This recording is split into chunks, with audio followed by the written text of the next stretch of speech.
What's up, nerds? Hey, what's up, my crypto comics compatriots? Not nerds. Compatriots. Compatriots. That's right. On a very special Labor Day, we are back with the regular couch. No longer will we allow the couch to be a 2.5 hour long commercial. No. We have said nay to the powers that be.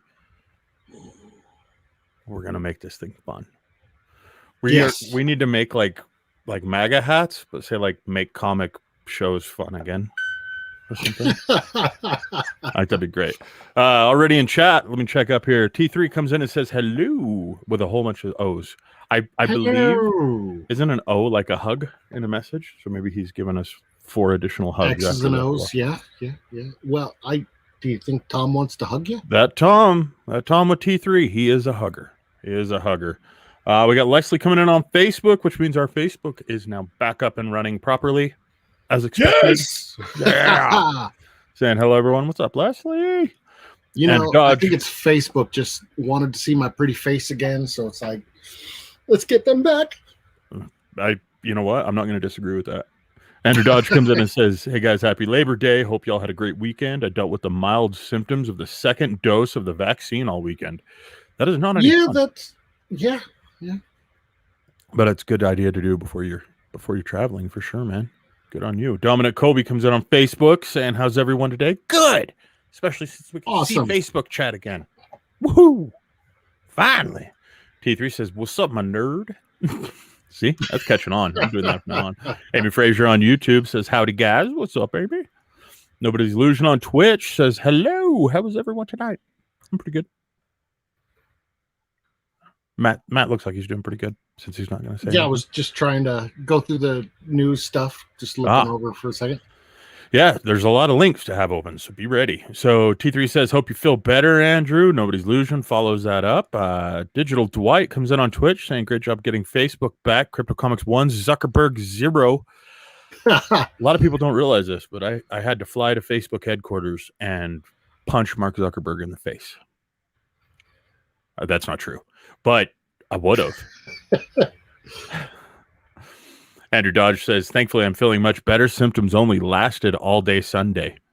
That's still a long time, though. Mythix coming in on Twitch. What's up, Mythix? He says, hey, gang. What's going on? Nobody's Illusion says, Digital Dwight, yes. And Mythix says, glad you're feeling better.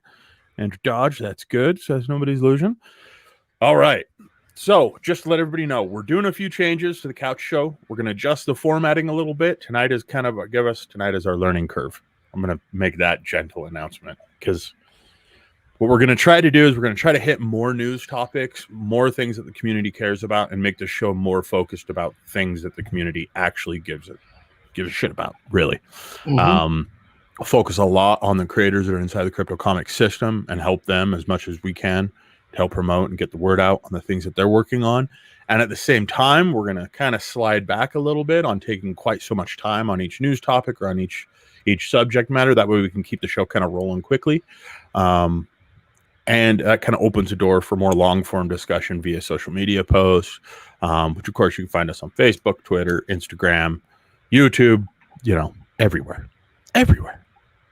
Because Matt is everywhere.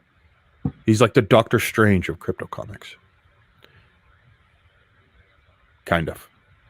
I mean, I got that whole, thing going on.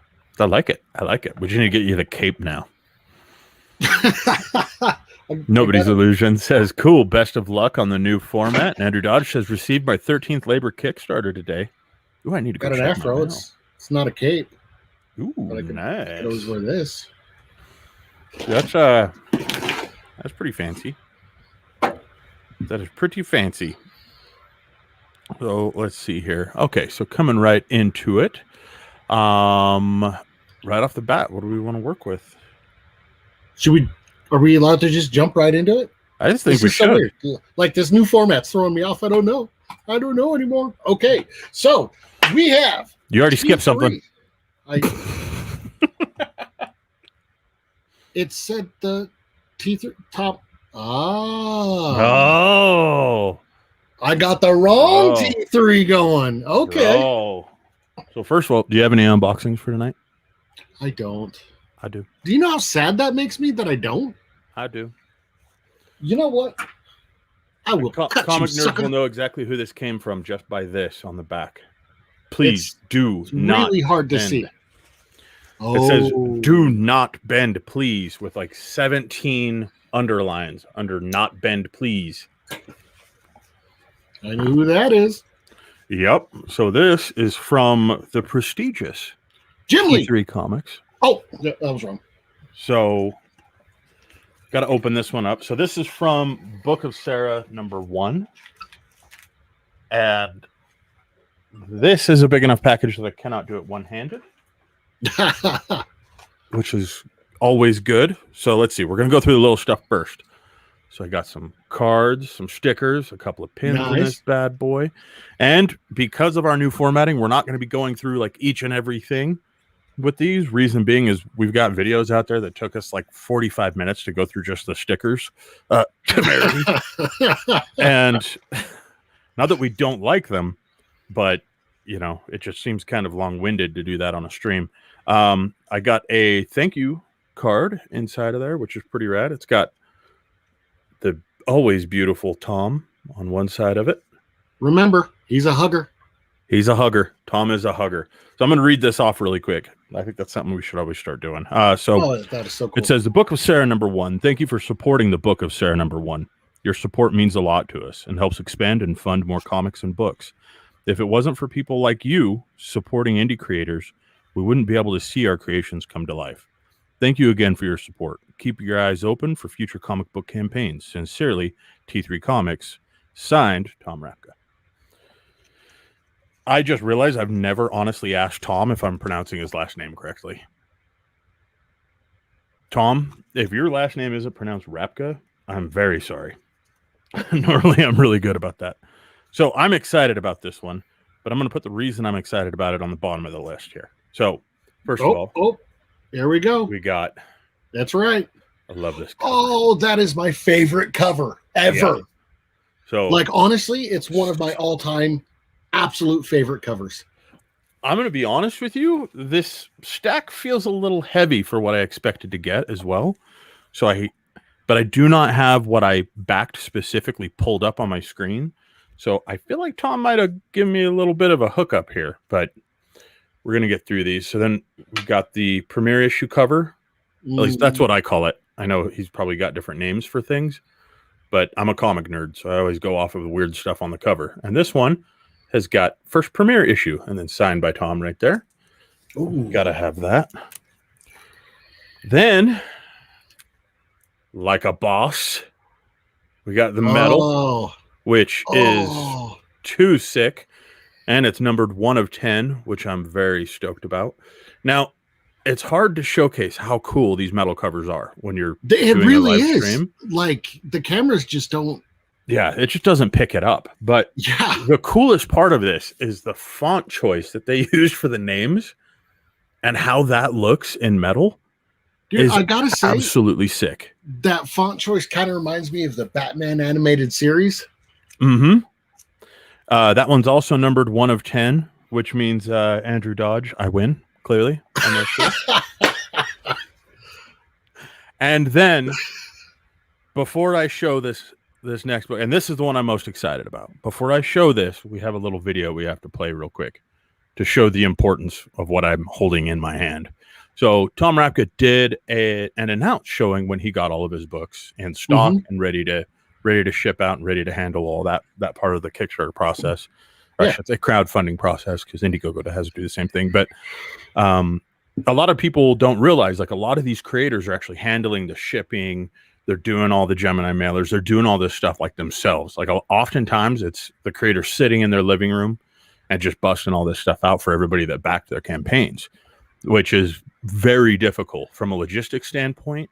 Like, the bigger the campaign you have, the more difficult it is to do. And then they're also adding on the additional, I'm going to word it as a pain in the ass, with like all this fun stuff that, you know, we kind of take for granted. There's a metal card in there. Hold on. Yeah. There's a holofoil. Okay, I said I wasn't going to go through and show all these things, but as soon as you see a holofoil, the nerd comes in, and I got to open this now. Hold on. So let's see. Got a Book of Sarah sticker. Ooh, it's a flat sticker too. So it's a matte printing process. Oh, nice. Which I love. Oh, is that a sticker? It's a sticker. I got a metallic sticker. Oh, now Dude. That's actually a panel from his comic too. Dude, that is sick. Okay, that's going on the helmet for the bike. No way around it. I got T3's card. That's right, ladies and gentlemen. I got Tom Rapka's card. And then I got some trading cards in here as well. And it looks like Tom actually signed the one for the variant cover as well, which is awesome. I still got to figure out a way of like saving all these trading cards. Dude, I got the perfect solution for that. Like, what are you doing? Are you doing like a bookbinder kind of a thing? Yeah. Like we used to do with baseball cards and stuff? Yeah, actually. Check it out. That's a good idea. Well, you got to show yourself. There. So I got this, and I got the, yeah. So that's all. What is that, Hellbringers I see there? Yeah, I got Hellbringers. I got Death Dwells. I got some Lady Death in here. I got the metal card from Chad Harden. Yeah, I got all sorts of stuff in here. Oh, that's cool. That's a really good idea. I'm going to steal that idea. We got to back up, though, because I have one more cover to show for Book of Sarah. And what happened was Tom... Get on it! Tom put up a post on social media and showed, hey, guys, all the books are in. And as soon as I saw the post, I went, wait a minute. There's more than 3 covers of the limited edition 3-cover book. Oh, I know which video you're talking about. I was immediately like, hold on. Okay, hold on. And so Tom reached back out to me and very kindly, I might add, explained that what he had done is he had ordered, I think he said, like just a couple of extra copies just in case something got messed up in shipping on the way to him. You know, make sure that the people that backed at that like highest tier level that he offered got like the best quality possible book. And I was like, oh, that's a cool idea. And then suddenly he replies to me and he says, no worries, there will only be 3 of this book available. And let me show you how he proved that to, I guess, everyone. This will cause anxiety. I'm sorry, everybody. Warning Comic right fans, now. Look away right now. Prove that there was only 3 printed. We had a couple extra printed just to make sure that none were damaged. Now that they're going out, it's all getting burned, baby.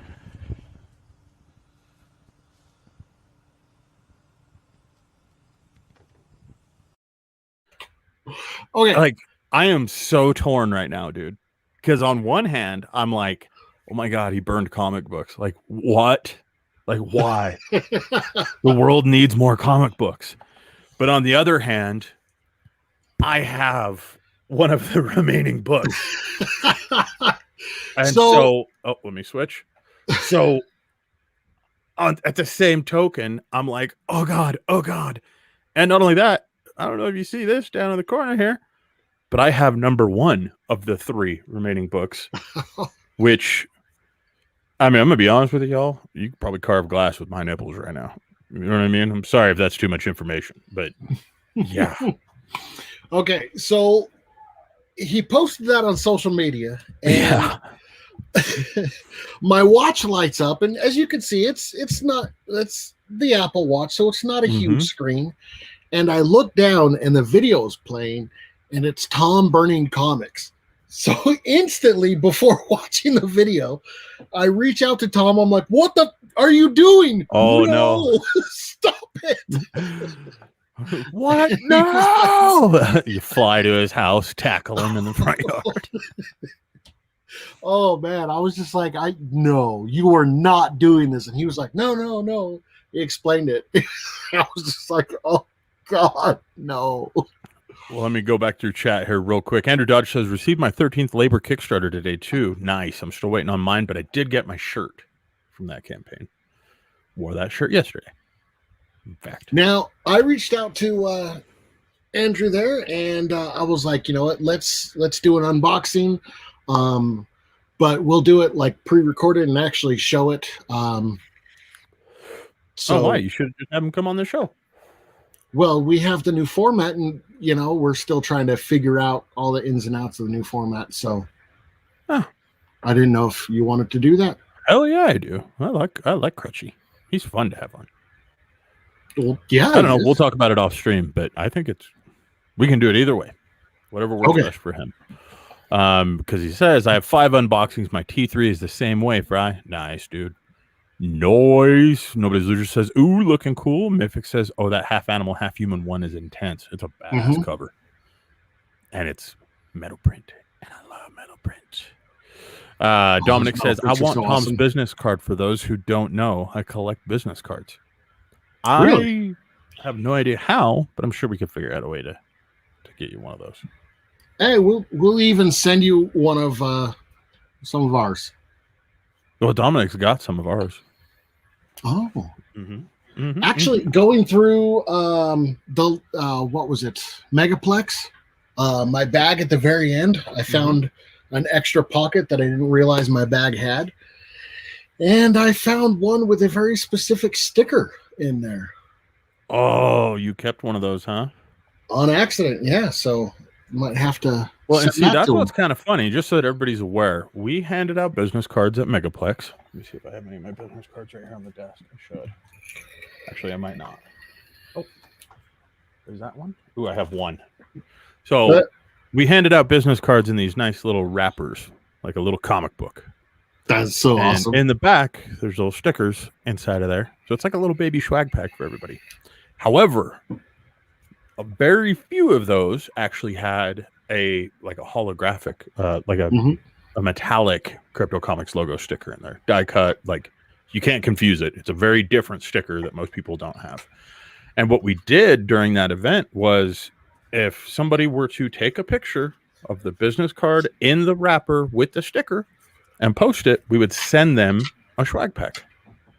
It was like kind of our way of easily handling giving away swag packs at an event that was literally clear across the country from where we were without having to fly with a giant box of swag packs. Not even one person, not even one, claimed it or redeemed it. So really, if you're watching this and you were at Megaplex, ask your friends about the business cards that they got. Because there's a whole bunch of swag just chilling, just waiting. We thought it was a cool idea. I thought for sure people would be all over it, but sometimes that's the way it works. Nobody's Illusion comes in on chat, Matt, and asks, where's Jared? We killed him on accident. We had to put him down. Yeah. He kept chewing on the furniture. Somebody had given him a cup of coffee, and that was just enough caffeine. His heart exploded, and it's impossible to keep somebody like that house trained when they have additional caffeine in their system. I tell you guys. Yeah. No, Jared's actually not a normal facet of the couch show. Sorry to tell you, you got to deal with me and Matt. Yeah. So Jared's kind of focus has always been on Spotlight. He just more recently kind of drops in on the couch and crashes it and comes in to hang out, once in a while. But it's by no means kind of a standardized thing. It's just when he has an opportunity and can make time to do it. He's a pretty busy guy. So he has 7 jobs, it seems like. It depends on the day, I think. Yeah. Andrew Dodge says, I have one of the remaining books also. Nice. T3 says, I got you, bud. Message me on Facebook. I think that's in reference to getting the business card to Dominic Colby. So cool on you, Tom. Cool idea. Andrew Dodge says, we get your business cards with every swag pack. Oh, yeah, that's true. Yeah, our business cards do go in every swag pack. I always forget about that. Mythic says, that's awesome branding, man. Those little sleeves. Oh, man. I know. Like our logistics coordinator, Amy, found those things, and I was like, oh, my God, they look like little comic sleeves. I got so excited. When you showed those to me as we were on our way to Megaplex, I was like, hi, love these. These are so cool. Well, and because I always, just so everybody knows, I would sit in the hotel room the night before each day at a convention, and I would stack one sticker and one business card just over and over and over again. And then, as everybody knows, I walk around with what Matt refers to as purse pants, but I always wear cargo pants or shorts. And so one cargo pants pocket, would just be filled with business cards and stickers, and I just take them out that way and hand them out.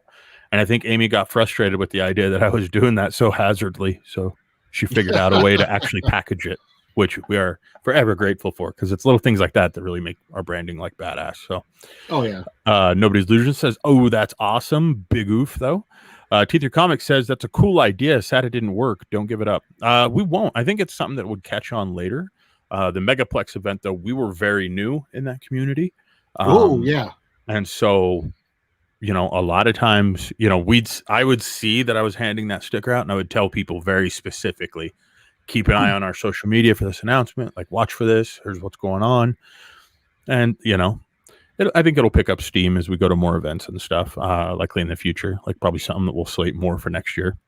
Nobody's Loser says, okay, noted. Mythic says, it's tough to have people remember you from a convention in the absolute storm of contacts and info.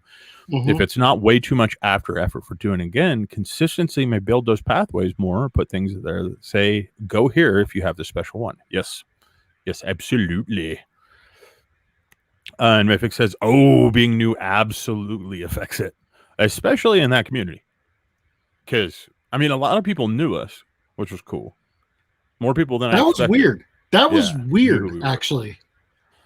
Like, I was not expecting that at all. But to get recognized at a convention, it was like, wait, what? I think a lot of that had to do with like CouchCon and the work. Been so lucky to do with like Vivid and stuff like that, I think. So, yeah, it was a hell of a lot of fun. Oh, yeah. Either way, I am definitely going to more Anthrocons in the future, because that was amen to that. That was like one of the best conventions I've been to. Anyways, let's jump back over onto the sheet here. So next up, we got crowdfunding. Now I can click the right button. Yeah. Or I so speaking of Tom Rapka, you're not going to show that video again? It makes me sad every time. No, we got a different video. This one's specifically for Aurora. So check this out, guys. This is cool. Aurora, the first member of T3 Comics' new upcoming team of heroes. Jessie O'Connor was spending the night with her prom date watching a meteor shower when the meteors started to rain down on their heads. Along with her father and prom date Jamie, Jessie breathed in the life force of an ancient being. Now she must make a decision that could save the world or end it. If you like what you see, please show your support and grab a copy of Aurora issue number 1.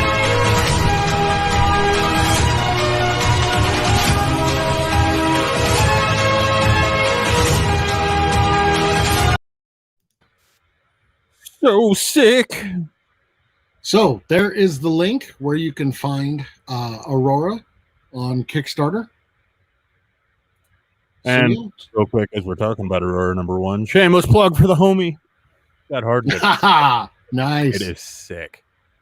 I believe too the cover is actually also available for purchase. I'm not sure if it's part of the campaign or not, but for you to find that information out, I can tell you there's that cover, and I know there was also this cover from Rubenstein, which is freaking sick. So if you guys are interested in that stuff, make sure you go and follow the Kickstarter at the very least to get updates. That way you'll know if T3 Comics is actually going to be placing it as a tier item, or I should say, and go and follow T3 Comics on social media and keep an eye out on things, because I think he might be offering that already. But you'd have to check it out. But yeah, so you can go to the Kickstarter page, follow along with that.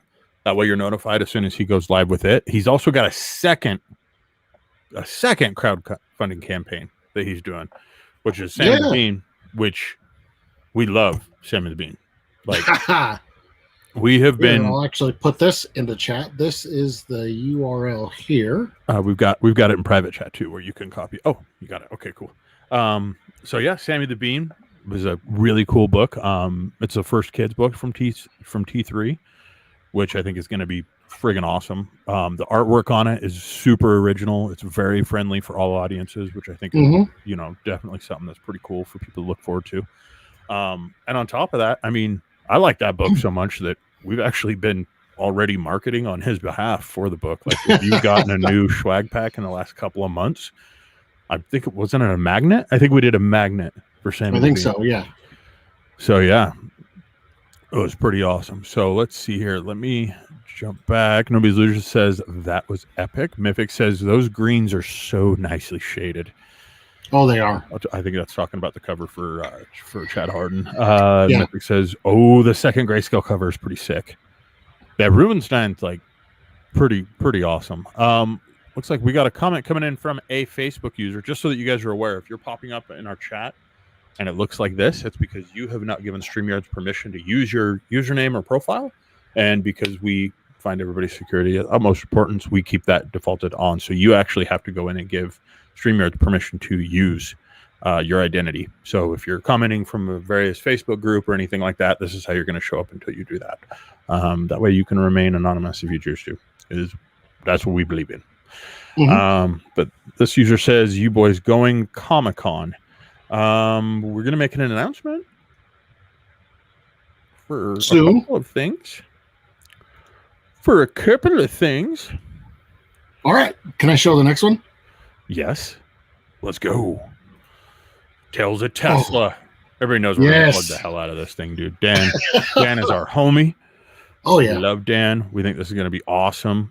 We just did a spotlight with him last Monday. Him and some of his team on this. Learned a lot about it. If you guys didn't have a chance to check that out, look it up on YouTube. You'll easily find it. It was the last video we did before tonight. The last live video, before tonight. He's doing something that's pretty cool. Each of his tiers are actually subscription levels. Isn't that right? Yeah.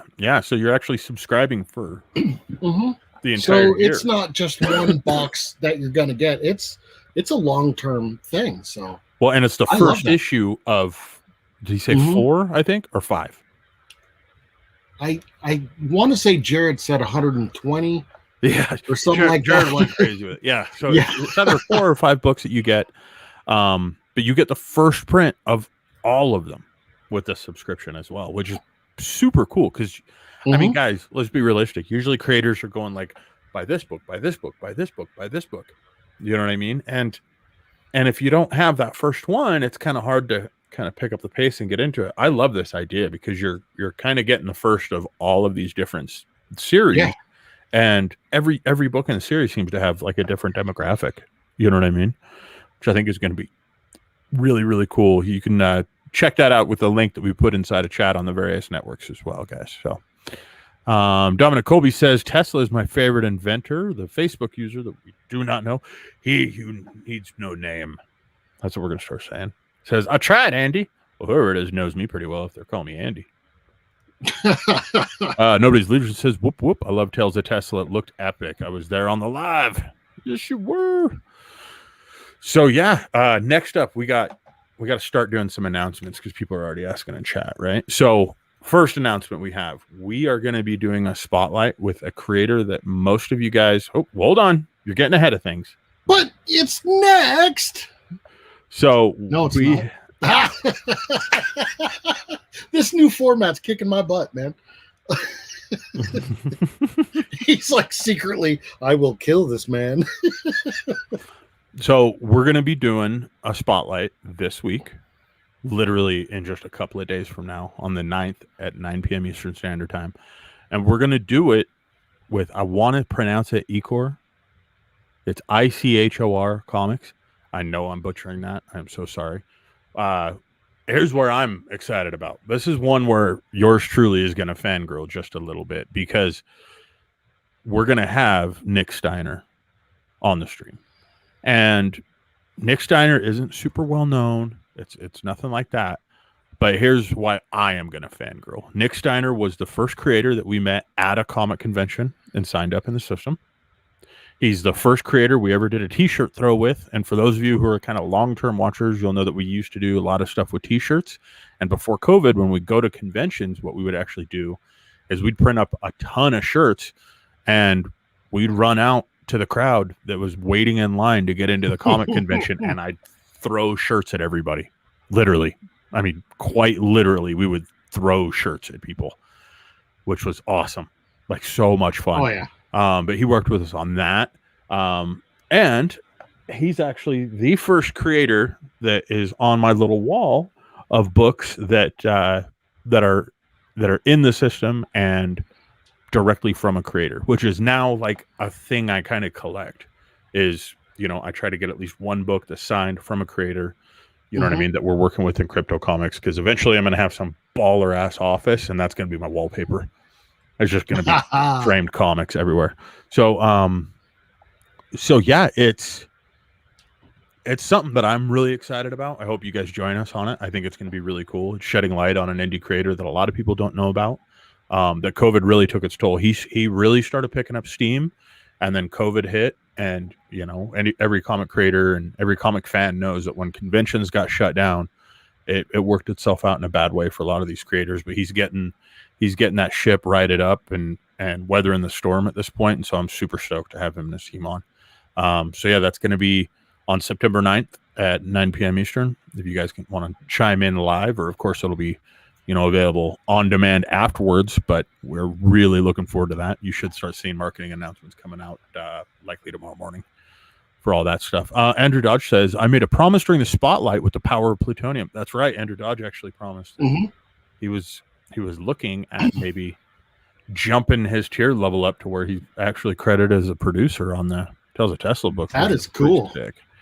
Yeah. And yes, Andrew Dodge, it's ICHOR Space Comics. Nobody's Illusion says that's cool. And then Matt Langston comes in. Hey, what's up, dude? Matt says, any of you boys single? I mean, want to take an extra to the con? LOL. Oh.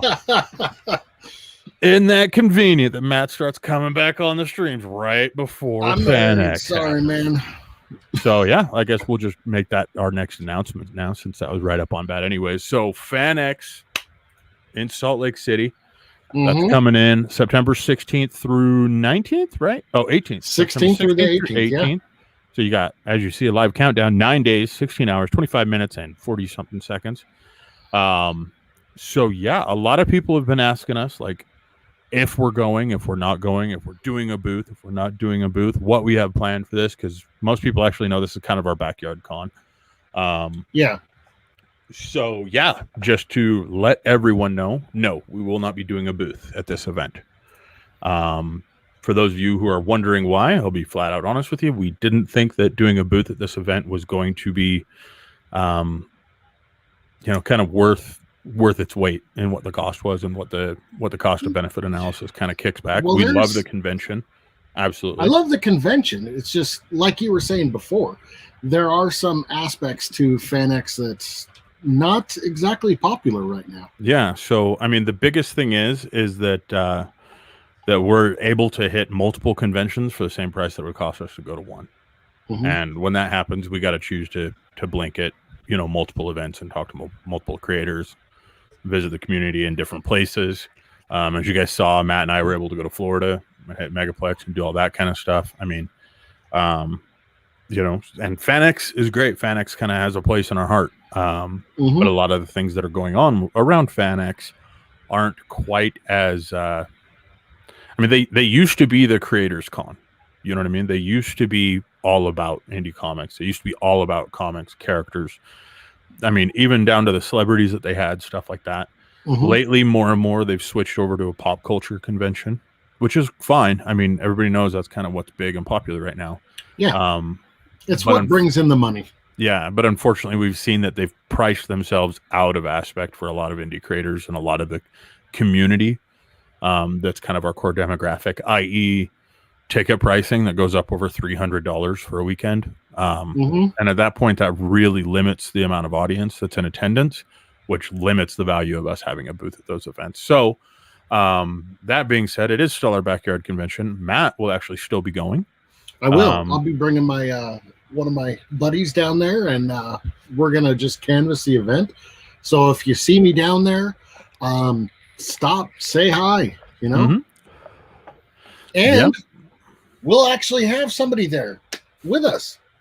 Oh yeah, Andrew Dodge comes in and says, I'll be there too. Matt Langston also said that he was going to be there. Let me see right here. I will be there, my boys. Of course you are, Matt. All right. Matt's ever missed one. Matt says it's not about the celebrities. I want creators. I think that's the problem that everybody's running into. But I'll tell you, like, in light of what's going on with FanX, I don't know. Like, they They used to be one of the best conventions to go to, for sure. Mhm. But even now, this is kind of a personal feeling here, guys. So don't take it as me, talking shit on anybody or anything like that. Wait. But, Do we have a soapbox you can stand on? Nope, I'm not. but yeah, the problem that we run into is just that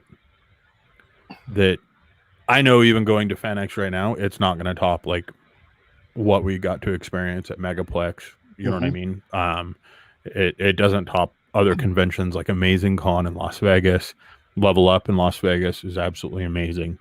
And then there's also other conventions that we're really trying hard to try to have a presence at, like Emerald, Emerald City up Seattle.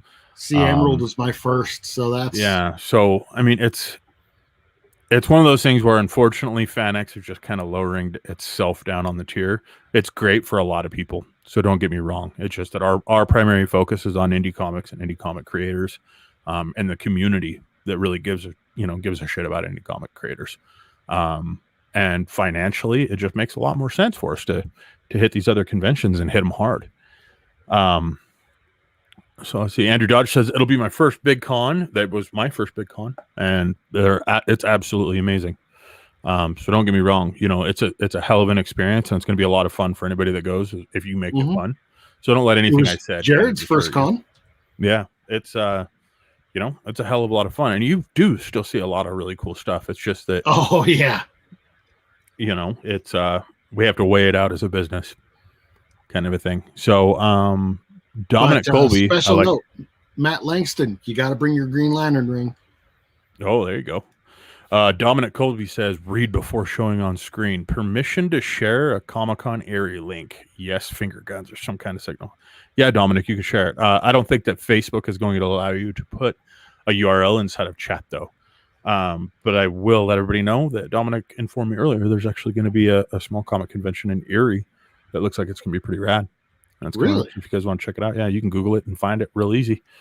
Looks like a smaller one, and I'll be honest with you, like if I love the smaller ones. Yeah, well, a lot of people can't afford to go to comic conventions right now, which is understandable, very much understandable. With everything going on, COVID shutting everything down, doing all this kind of stuff.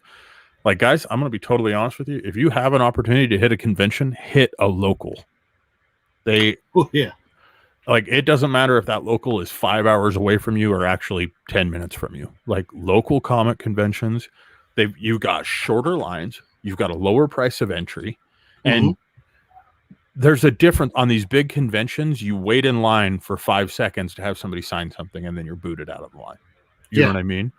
At the local shows, you have time to hang out. You have time to ask these different creators or celebrities questions. Yeah, you know what I mean? Like, I mean, hell, we got to, we went to a Wasatch one year, guys, and Wasatch is a very small comic convention, small enough that they hold it inside of a mall, a section of a mall. And I got to sit and hang out and have lunch with Chad Harden. Like it was nothing. Badass. You know what I mean? But if you go to one of these larger conventions, the problem is that, they're not catered to the community so much. They have to do what they have to do. Cater to the masses. So. Yeah, and so these creators are slammed, essentially. In order for them to profit from going, they've got to be doing commissions the entire time they're there.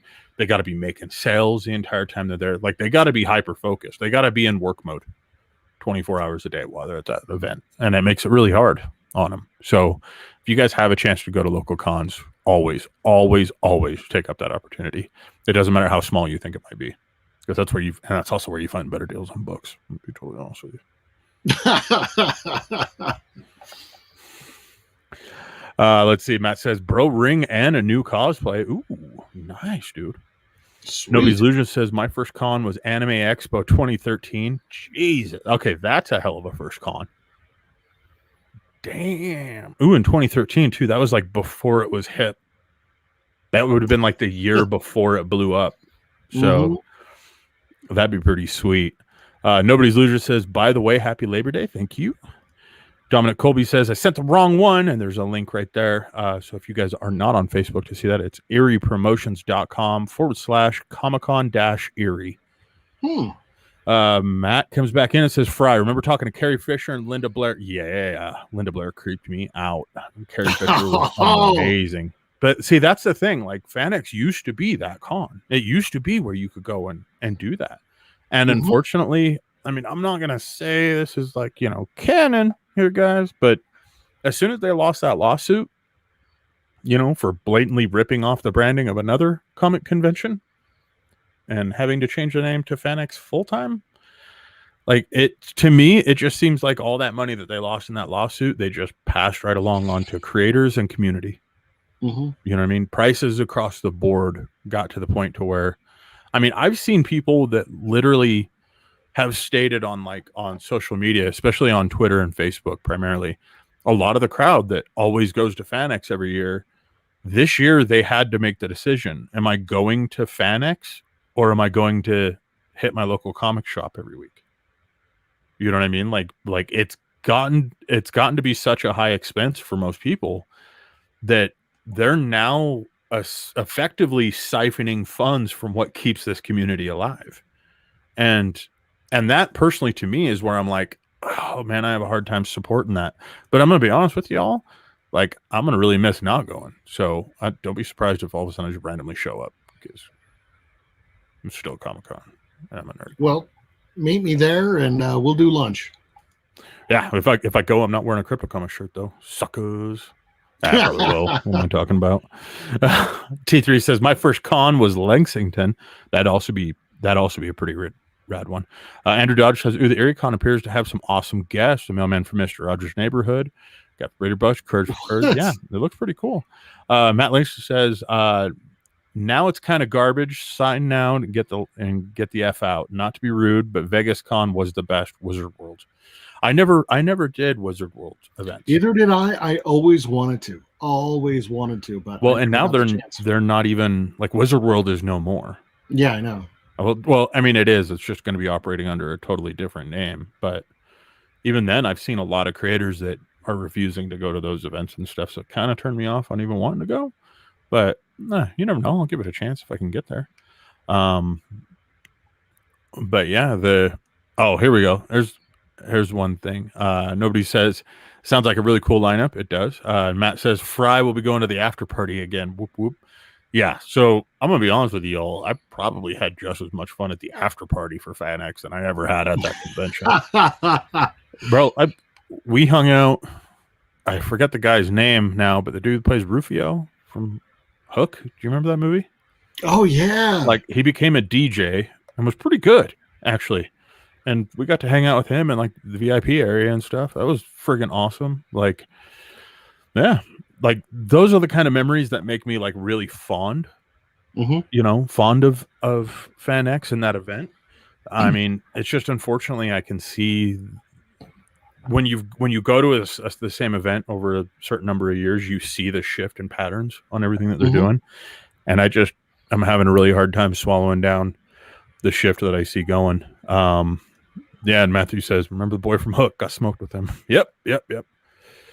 DJ raised the Rufio. I don't think that was a name, but that's brilliant.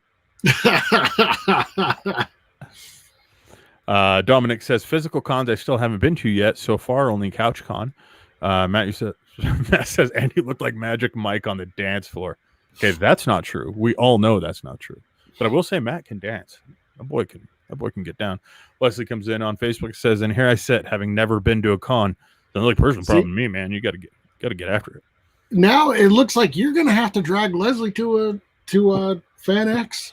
Yeah, maybe. That's no guarantee. That's no promise.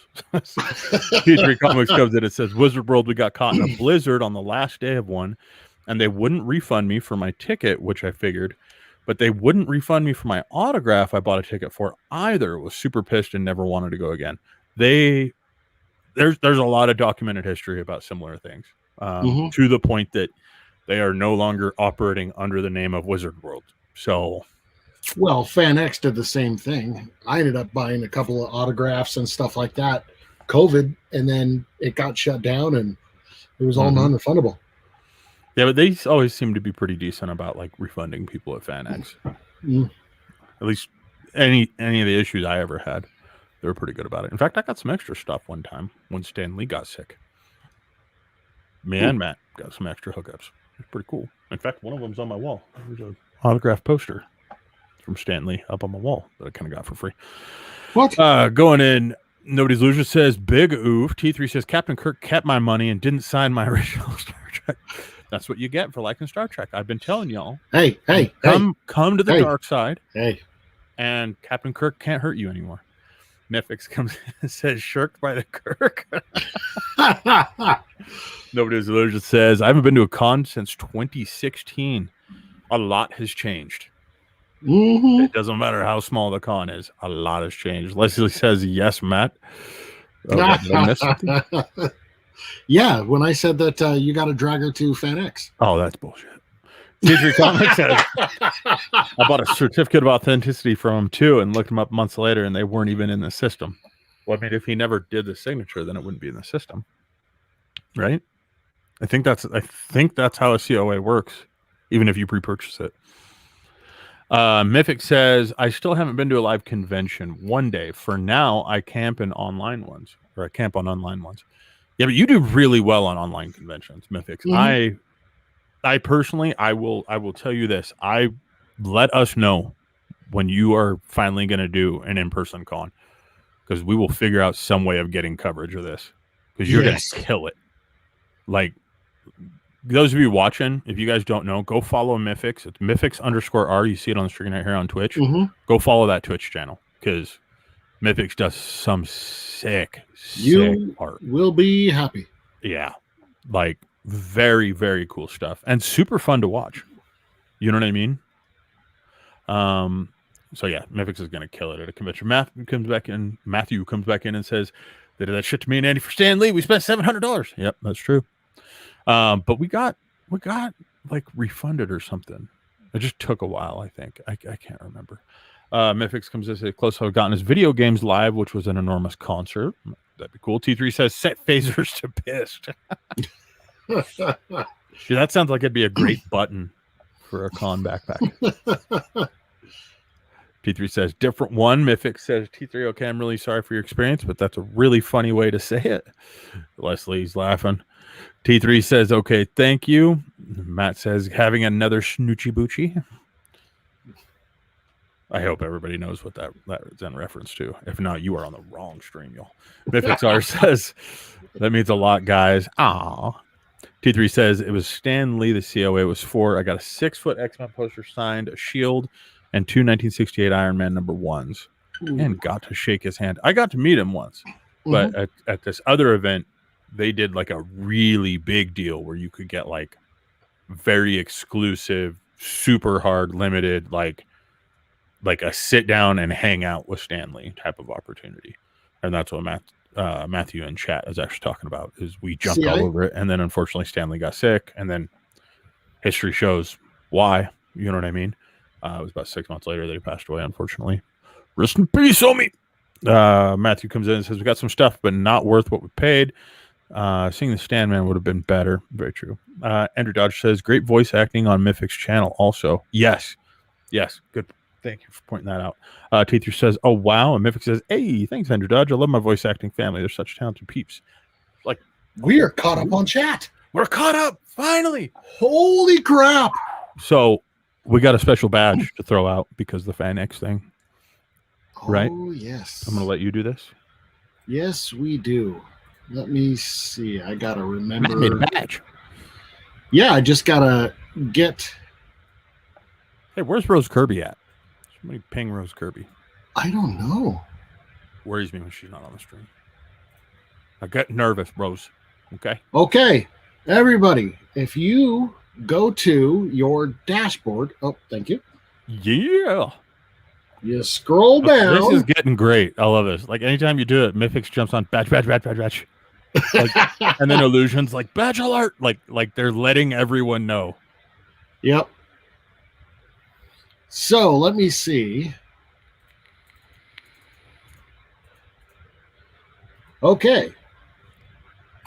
Click in the My Badges and type out Newsies. I love that. The Art of Comics Award. You know what's so significant about this is that Matt made this badge for his homie, for Crutchy.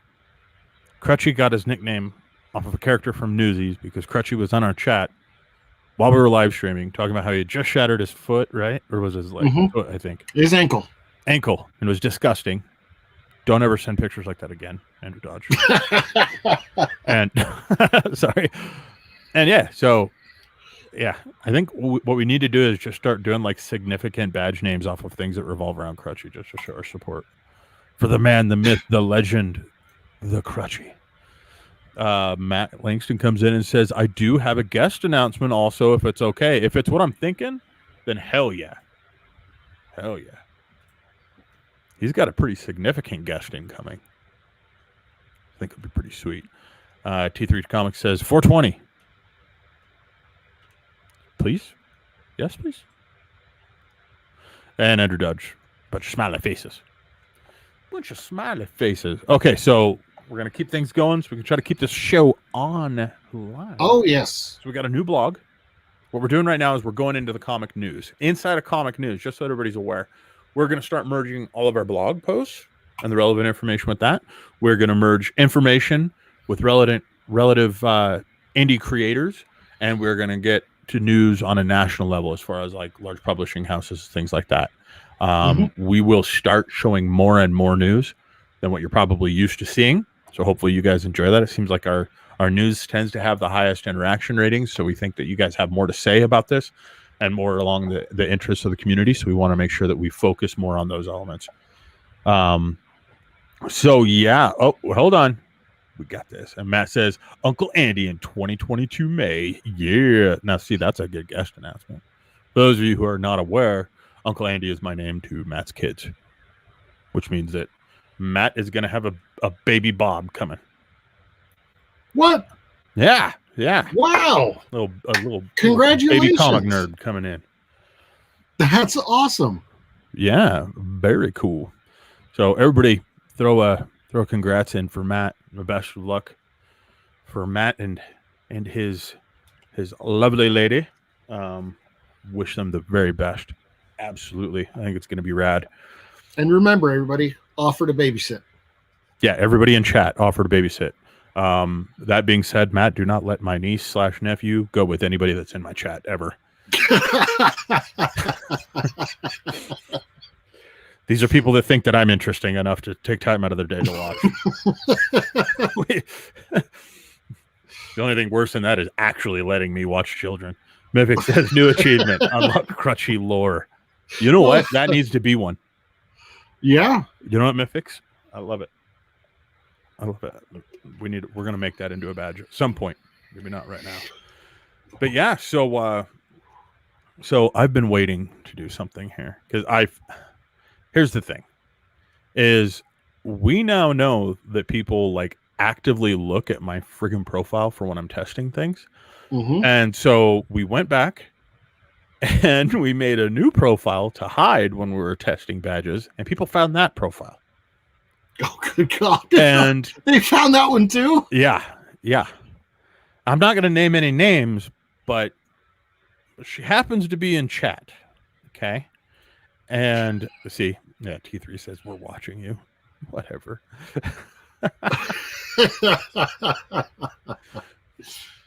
And so I have to try to claim secret badges only once it's available for a user to claim it. Like right now. Hint, hint. Let's see how many people caught that. So there's a new blog inside of the system. Yes. I just put the link to the blog. So this one is all about building a Bible for your comics. And no, it has nothing to do with religion or anything like that.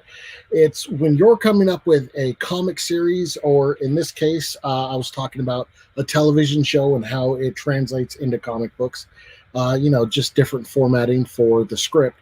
But you basically come down and you make a document that says, this is what I want from every issue or every episode. And this is how I want everything presented. And this is the stance I want to take. And this is just, you know, as far as the settings go and the characters and everything. And so it's just basically breaks it all down and gives you tips on this is what you want to add in there and how it keeps you kind of on that straight and narrow. Yeah, it's like a trail guide, right? Exactly. Yeah. Yeah. Okay. So real quick here, so while you're on the topic, since you wrote this one, Nobody's Loser says, I read that post. What was the sci-fi show that didn't get picked up but that you had worked on? It was actually a it's Star Trek. Not Star Wars. I'll put it. It is not Star Wars. It is a Star Trek. And if you can see right up here, I have the designs of the ship. Yeah. He went so far that his Bible included designs of the ship. Mm-hmm. He made his own Enterprise designs, people. Yeah. And then wrote about it, which is pretty rad when you think about it. So what I actually did was I tried designing it myself. That is a lot harder than you would think, because there were some aspects that I wanted to change. And so I just couldn't get, you know, the angles right and everything. And so I took it to the Star Trek fan club, the official one, and had, you know, I was talking to them. I was like, here's my ideas for, you know, the show. This is what I want out of the ship. And 3 engineers actually sat down and basically took everything I had, all of my notes and all of my designs, and that's what they came up with. That's cool. I dig it. So yeah, I ended up writing about 19 episodes of that show. It did not get picked up, but you know what? It was still awesome to see that I was in the kind of the final runnings, and eventually they did go with Star Trek Discovery at the time. So, bitches. Joke's on them. That show sucks. I don't know. It's got good reviews. I just don't watch Star Trek, and I like my homie. So, Matt Lakes came in and says, "Fry's a badass dad / uncle." Oh, he's buttering me up. Why? And T3 says, because he wants you to babysit. T3 says, we're watching you, Fry. Hey, I'm great with kids. It's just that your kids are going to come back home with some really terrible, terrible ideas about life. You know what I mean? Like I'm the messed up uncle that's like, all right, guys, today we're going to figure out how to take or how to make our own flamethrower. It's going to be fun. I could just picture it now, like my kids coming home. Yeah, guess what Fry taught us? What? He took us to the strip club? Nope, done. It's not even that bad. They got good pool tables. They were good hot wings. They needed lunch. Mythic says, glad it made you giggle too, T3. Dominic says, who would do a thing like that? Matt comes in and says, I trust that man with the Book of the Dead and a bottle of Jack. Hey, anybody that trusts me with a Necronomicon is just looking forward to a zombie apocalypse, because you know I'm reading a bottle of Jack. Oh, I'm just saying. All I gotta say is, if you get both of those, you better call me up, because this is gonna be awesome. Sit there with custom AR-15 sitting up on the roof and lawn chairs. You know what I mean? Playing Fortunate Son on an old cassette deck player. Throwing back cheap beer. It's on. Andrew Dodge says, Bible equals building the flow of your comic. Very, very good way of putting it. Yes, and actually, we should also make a note real quick. We had Matt, actually, you did a stream a while ago. It's been, I think, a couple of years where you actually went through and you talked about like what the Bible was, you know, how to do that as far as and people didn't catch that you were referencing it specifically to comic, you know, to comic creatives and story creatives. And so just to let everybody know, the term Bible in this instance has nothing to do with the religious annotation whatsoever. It's specifically just a way for you to hold the value of that information. You know, is kind of why people call it that. Nobody's Loser says, wow, that's epic. Andrew Dodge says, honestly, Star Trek Discovery sucks ass. They made the wrong choice. Yeah, hype up our homies. Nobody's Loser says, laugh my ass off. T3 says, yeah, but I got the original theatrical poster to the very first film. Laughed my ass off. I'm sorry. And then says T3 said the lovely Uhura signed it in person. So okay, that's probably cool then. I don't know, guys. Nichelle Nichols. Yeah, for those of you who haven't watched this stream for very long, you'll understand that it's always been a back and forth on what's better, Star Trek or Star Wars. And I am profoundly in the Star Wars camp. I am profoundly in the Star Trek camp. Yeah. Matt's kind of, well, you lean on the Star Trek side, but you're not like, I am not in any. No, I love me some Star Wars, man. I will watch the hell out of some Star Wars. But I do like See, to me, Star Trek has always been like kind of more of the Hunt for Red October kind of submarine type action, not action, but more suspense drama. And Star Wars has been more of the like Top Gun flying around, just space everything. cowboys. So I love both of them. I just happen to like Star Trek more. T3 says, Matt, who's your favorite captain? Picard. And nobody comes in and says, why does it have to be either or? Sighs deeply. It doesn't. It doesn't. It really doesn't. It doesn't have to be Marvel at the same versus time, DC. It doesn't. Yeah, I was gonna say we drove all the way to Denver to get that question answered. I think we should go to the Skywalker Ranch to get this one answered. The thing that you're seeing here, Illusion, is that this is two people that are highly competitive about collecting. And if I can justify the Star Wars is better than Star Trek, then it actually makes sense that I spent like $300 on a battle ready lightsaber. Have I ever hit anybody with it? No, but I can. And to me, that's what's important. You know what I mean? And so it's what us nerds do to justify the immense amount of ridiculous money that has been spent on purchases that weren't ever needed. And so we have fun with it.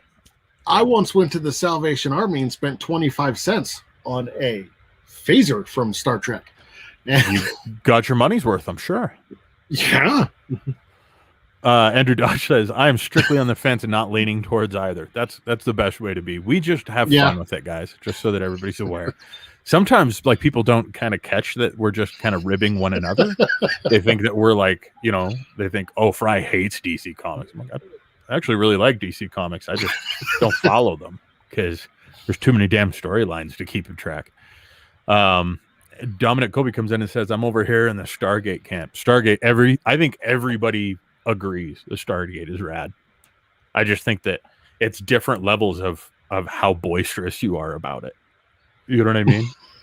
That's like everyone on the face of the planet wants a brand new Tesla. Every person. It doesn't matter who you are. Everyone can go, yeah, I kind of want a new Tesla. You know what I mean? How boisterous you are about wanting one just depends on if you have it or not. And once you do have one, you're very boisterous. But I think that's the Stargate of the nerddom.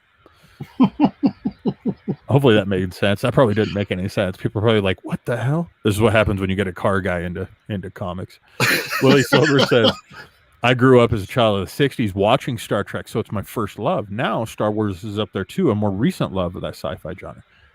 I've seen a lot of people that's what they're like, their inner thought process goes to is literally which one they saw first. Yeah. You know what I mean? Which is interesting. I think that you could make like a really interesting documentary by literally going in and saying like, what type of person are you? Are you a Trekkie?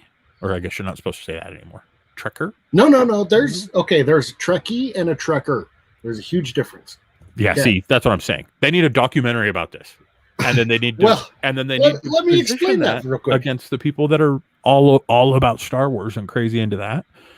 Because there are people that hate one another over this. Well, no, with the Trekkie and Trekker, it's very different. So a Trekkie is somebody who's like, I'm really into Star Trek. I like Star Trek. A Trekker is somebody who doesn't realize that it's not real. Like, if you ever...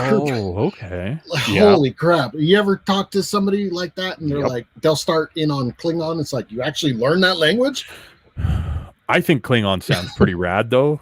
Like I'll be honest with you guys, I wanted to learn that because at one point in my life, I really enjoyed physical altercations. We're gonna word it that way, right? I was that dude for a while, and I always thought it'd be absolutely hilarious to like basically start talking crap about somebody in Klingon.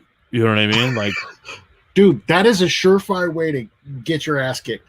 I mean, probably, but at least then, dude, if I got my butt kicked in that position, I still knew Klingon. Like, okay, what's he going to do? Go brag to his friends that he just beat up the guy that knew Klingon? Like, of course he did. But if you win that fight, I'm just saying, you'd be viral before things went viral. You know what I mean? People be like, yo, did you guys see Frey? Dude went down on Klingon manuscript and then pummeled this guy. It was crazy. So that being said, physical violence is never the answer. My whole family decided, we all wanted to learn a different language. And so me and the kids, we picked up this app, Duolingo. And okay, I've heard of that. Yeah. Okay. Yeah. So we all got the free version. Like, I ain't gonna lie. Like, I ain't paying for it. But one of the options for languages to learn was Klingon. I was like, you're kidding me. Damn. So I'll bet they sold a lot of that though. I'll bet you. I still chose Spanish because, Well, it'd be a lot easier to order a taco that you want in Spanish than Klingon. So I can see the benefit there. But Klingon might be a follow-up. That being said, now I want to learn how to order a taco in Klingon and try it. Because kind of interesting. Andrew Dodge says, love both of them equally. Leslie says, or get a 4-foot-tall R2-D2. Yes. I mean, I like it. So. Willie Silver says, yes, agreed, Andrew Dodge. T3 says, Starship Troopers. Great one. Oh, yeah. You know what I mean? You going to stand around forever? Nobody's Illusion says, oh, I gotta love Stargate. Mythix comes in to say, I feel that Willie Silver, my mom, infected me with a Trekkie. I'll watch either, but I lean towards Star Wars because I had more time with it. It's a good one. Read that last part again. But I lean towards what? Star Trek because I've had more time with it. Yeah, you said Star Wars. Oh, did I? My bad, guys. Yeah. My bad. I'm thinking about my 4-foot-tall R2D2 now. Mythic says, oh, Stargate. I've only seen the movies, but I would love to see the series. Willie Silver says, oh, Stargate, yeah, I didn't get into that much Star Trek and Star Wars, but I still like this series. Andrew Dodge says, I fall asleep to Star Trek The Next Generation, right? Is that what TNG is? Mm-hmm. DS9, I don't know what that stands for. Deep Space Nine. Deep Space Nine or Voyager almost every night. I mean, is that saying that it puts him to sleep? Or is that saying that it's like that's where he's that's that calming feeling of okay. T3 says, I want to start a homestead of hundreds of people, but we can only speak Ewok. I am so in. Disney Plus has the Ewok movies right now. Yeah. Dude, that is so rad. I actually still have an Ewok movie upstairs on VHS. Oh, yeah. I've got the Ewok movie on DVD inside of an Ewok lunchbox up on top of the shelf there. No way. Yeah. Oh, yeah. Hell yeah. Hell yeah. Dude, I have an original copy of the holiday movie. Oh, God. On VHS. Not one of my proudest purchases, but I've got it. That's actually something you should show off. Like, I mean, anytime the family gets together on Christmas, be like, all right, look what I got bastards. For us, guys. Here's that 20-minute segment of buckle around the television, fam. It's so weird that Chewie's got a wife. You know what I mean? You're just like, he's got a whole family. Yeah. But can you imagine like 20 minutes long of them just speaking the Wookiee language? Can you imagine like getting yelled at for not doing the dishes in Wookiee? Like it's not already terrifying enough. You know what I mean? The fact that there was enough cocaine out in the 80s that movie got made. Like we are not saying that cocaine was a part of the Star Wars franchise. No, Carrie Fisher has said that's why that movie. You're talking about the mouse. We're not crossing this line. All right, Leslie comes in on before Facebook the mouse. and says, I don't know if that's true because my dad was a diehard Star Trek, and I never really seen either one other than a small part of one of the Star Wars movies, but I don't know which one it was. It was Empire Strikes Back.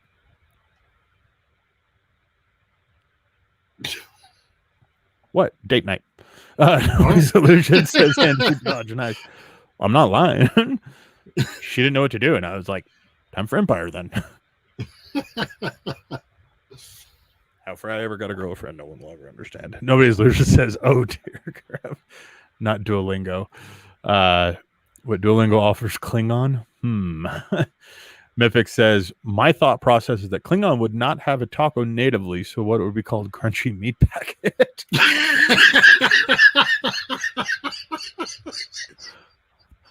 Hold the hell on. We're figuring this out right now. Are you Googling taco in Klingon? I'm going to find out. Okay, let's see. Although I got to say, crunchy meat packet could also be used to reference your enemy in Klingon. I don't care. I'm going to just call it a crunchy meat packet, period, from now on. Okay. So I'm just going to copy and paste this into chat because I feel like everybody needs to know this. Crunchy meat packet.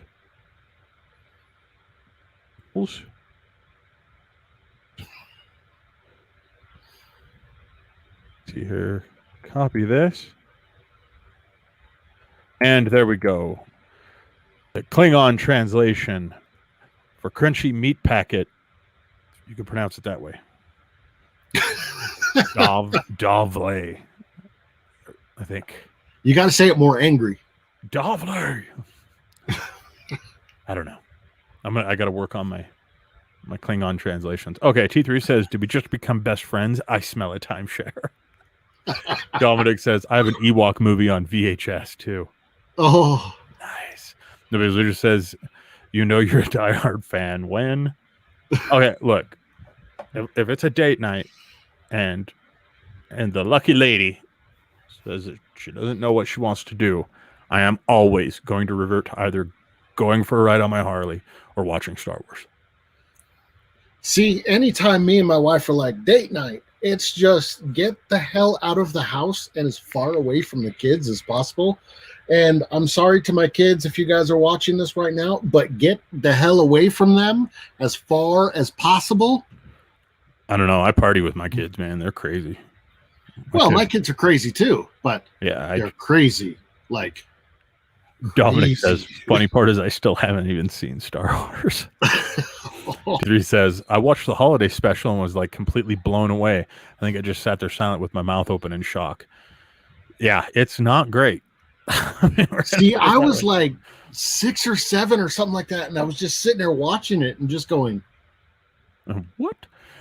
Joe Fraser comes in and says, Battlestar Galactica, the newer series, great show, kind of a hybrid between Trek and Star Wars. Yes, with Edward James Olmos. Oh, okay, ready? Man. Ready? I'm going to throw this one out there. What about Firefly? Firefly was amazing. That was a fantastic show. I love all these series. I do. I truly love them, but you know. Mivik says, enemy is a crunchy meat packet. I'm dying. Oh, man. And Mivik says, yes, I can't wait to tell my mom this. Klingon Pocket Dictionary research. Taco did not match any dictionary entries. Well, we got it covered now. Crunchy meat packet.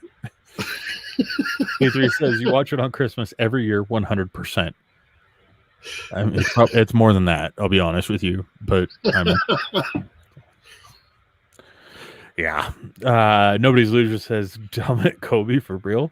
Leslie says, in all fairness, it wasn't a planned date night. I was given a 10-minute warning. I mean, that's enough. That's all you need for Star Wars. That's more than enough. Yeah.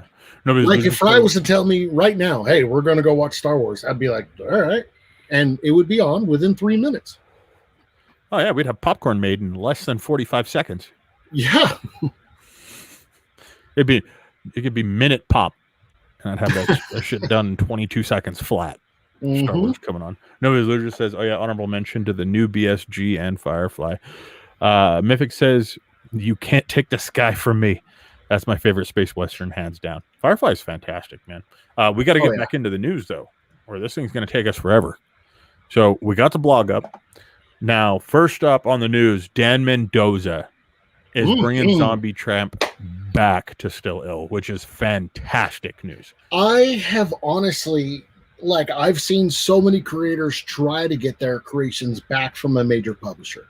Yeah. And this is honestly, I got to say, the first time I've ever seen it done successfully and amicably.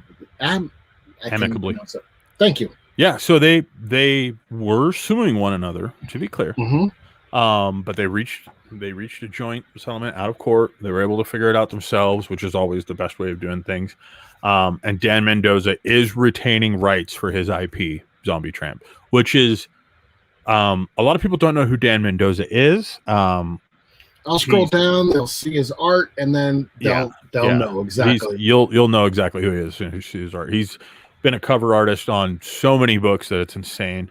If you see an Indiegogo or Kickstarter with a female lead, there is almost guaranteed a Dan Mendoza cover. Yep. Yeah, there. It's always in there. He's like the Nicolas Cage of female characters in comics at this point. So yeah, Zombie Tramp is really how he became known, though. Zombie Tramp was his own creation, his original IP. And he fell into, what a lot of indie creators fall into, the promise of marketing and money and all of these things. And, good on Action Lab for recognizing that Dan was able to blow up outside of Action Lab. You know what I mean? So good on them. But he was able to get the rights back for his IP. He's publishing Zombie Tramp himself now, which is going to be fantastic. And that also means that there is very, very likely going to be a very community-focused Kickstarter or Indiegogo coming up, because Dan is a monster on crowdfunding, if you guys aren't aware. And the stuff that he puts out, guys, holy crap, is it good. Like, it is amazing art on every page. It's very well written. And if you're a backer, like, guys, this dude has like stretch goals all the way up to like past 100K on almost every one of the things he puts out. So one thing that I still am not too familiar with, like, when it comes to kind of that lawsuit, what actually started it? Do you know? So he became creator owned. What that means is he had sold the rights for Zombie Tramp, but he sold it in partnership, which is where this one was really interesting. This is what you see, like DC, Marvel, they do a lot of this, which is where they force a creator to sign over the exclusive rights to publish. Now, you can continue working with your own IP, you can continue handling it as though it's your own business, but you have to give that publisher the rights to publish everything. Which means that you can't do crowdfunding campaigns with it. It means you can't take it to an online marketplace and sell it. It means that you can't do a lot of the things that a creator should be able to do with things that a creator owns. In return for giving those things up, though, you essentially get financial backing. In this situation, what happened was Action Lab never had the logistics in place to handle what happened with Dan. Now, Dan, so that you guys are aware, 5 years ago, nobody, very few people knew his name. And over the last 5 years, he has blown up, to the point that I will even say the first time I was able to meet Dan in person, myself and Joe, were standing at his booth at Amazing Con in Las Vegas and literally stood behind a gentleman who was buying 30 of every print that Dan had available, having every single one of them signed, and he was taking each individual print and sliding it into FedEx mailer boxes. Like, this guy is such a big name now that people were pre-selling his signatures and his prints. Like, and when you get to that point, your publisher has to be able to scale accordingly with it. Unfortunately, Action Lab couldn't ever scale to that point. They just couldn't do it. They were too small of a publisher. And so what's cool about this situation is that they're giving Dan Mendoza back those rights for the IP, which is what's so important. That's the most valuable thing a creator has. And again, Dan's been killing it with crowdfunding. So I think this is great, because ultimately what this means is it's a huge win for the community, because the more of these creators that can really push their IPs out, the better everything's going to be. I mean, imagine if someone like Vivid and David Lilly, imagine if they were tied behind a contract where only DC can publish Dreamkeepers. Like, even DC being the size that they are, there is no way that community would get the focus that they get right now. You know what I mean? And it turned into a situation like that where it was just, better off being in the hands of the creator. And that a lot of this goes into the entire argument that people have where it's, really quickly we're seeing the tables getting turned on like DC, Marvel, Dark Horse, Boom, where creator comics make more sense. You know what I mean? For the creator, for the community, for the collectors, for the audience of the book, for the distribution channels, for, everything. I mean, so it's pretty cool. It's like seeing the small business win. You know what I mean? And I think it's going to be pretty sweet. Let me roll back and chat here real quick because we've got a few things. Let's see. Guardians of the Galaxy and Galaxy Quest movies comments. Ooh, Willie Silver, very good. Oh, so Galaxy Quest is rad. Okay, I gotta say, Galaxy Quest is not like what you seen was not what they intended when they started making that. It was supposed to be a hard R movie. But the people that they cast in there, it was comedic gold.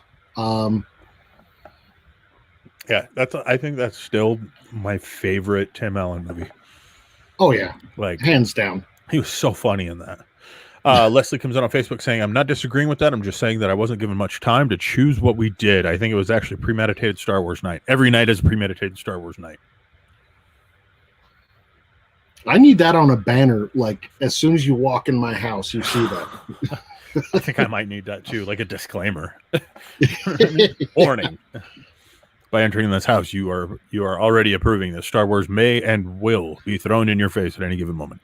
Nobody's Illusion says, "Am I the only one who doesn't know what Zombie Tramp is?" No. No. And that's the whole thing here. Is that I firmly believe that Zombie Tramp would be just as big as Lady Death right now. So I think it's cool that Dan's got his creative back for it. So yeah, the whole, like he said, the scaling issue, that a lot of people couldn't get to it, but he still made a name for himself working on so many other people's IPs. Yeah, guys, if you just search for Dan Mendoza, you'll be like, "Oh, I know that book, I know that book, I know that book, I know that book, I know that book." I mean, he's flipping everywhere. Like I said, he's like the Nicolas Cage of comics right now. He is in everything. Somewhere. Like his cover for Sacrilege is friggin' sick. The Brian Plato book. Didn't he do a Lady Death cover as well? Oh, yeah, I think he's done like probably 20 or 30 of them at this point. Yeah. Yeah, probably. He's got a lot of them. But yeah, super cool stuff. Andrew Dodge says he is epic. Willie Silver says, "I don't know what Zombie Tramp is." Yeah, I think it's one of those books you guys are going to start hearing more about, and this is a big reason why a lot of people didn't know much about it. Nobody's Illusion says, "Yes, how can I not remember those two?" Andrew Dodge says, "Sugar Pop 3 is his latest Kickstarter." Yes, and I'm so excited to unbox that. Oh, yeah. Dude. Yeah, that's one of those Fry got drunk one night, jumped on Kickstarter, and probably shouldn't have type of things. But I am very much looking forward to the purchase I made there. Because I went a little over the top on it, but I do not mind. Nobody's Illusion says, "Noted. Sugar Pop 3 did $102,709 pledges of their $8,000 goal." Yeah. Basically, it's not a if you know Dan Mendoza right now. It's when you find out about him kind of a thing. He's very, very quickly up and coming. And, I mean, for good reason. His art is very focused on merging the kind of macabre and the anime styles together, which is very original, something that he definitely kind of took heed on and created. And it's an art style that now is often replicated, but very few people get it the way he gets it. But the thing is that his art inside of the comic pages is just as good as any of the covers that he does, which is pretty sick. Nobody's Illusion says, "Wow." Dominic Colby says, "What's an IP anyway?" IP is a creative slang term for your creative. So if you come up with your own character, for example, that character would be your IP. If you come up with a song, That song would be your IP. It Mhm. represents intellectual property. Yeah. Nobody's loser says, well said, probably by me. Something I said, because I won't shut up tonight. I feel like a Jared tonight. Am I talking like Jared? A lot of coffee. Andrew Dodge says, I will only be able to share half of what I receive. LOL, not safe for work. Oh, I should have probably said that. Dan Mendoza is known for almost always offering everything that he does in one aspect, having a not safe for work variant. So please be careful. If your safe search is not turned on, please don't judge me. If you're looking up Dan Mendoza. Yeah, he's also very well known for that. But so are a lot of other creators right now.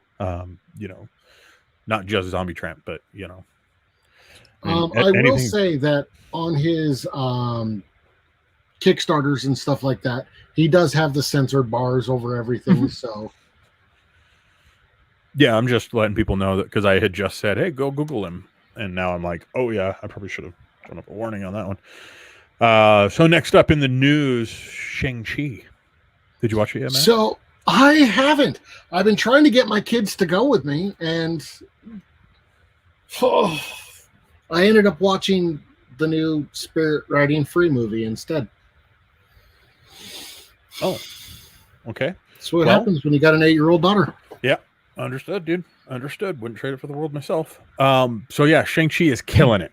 Like, absolutely killing it. I do want to say that a while ago, was it last week or the week before, that the Rotten Tomato score came out, and it had like a 93%.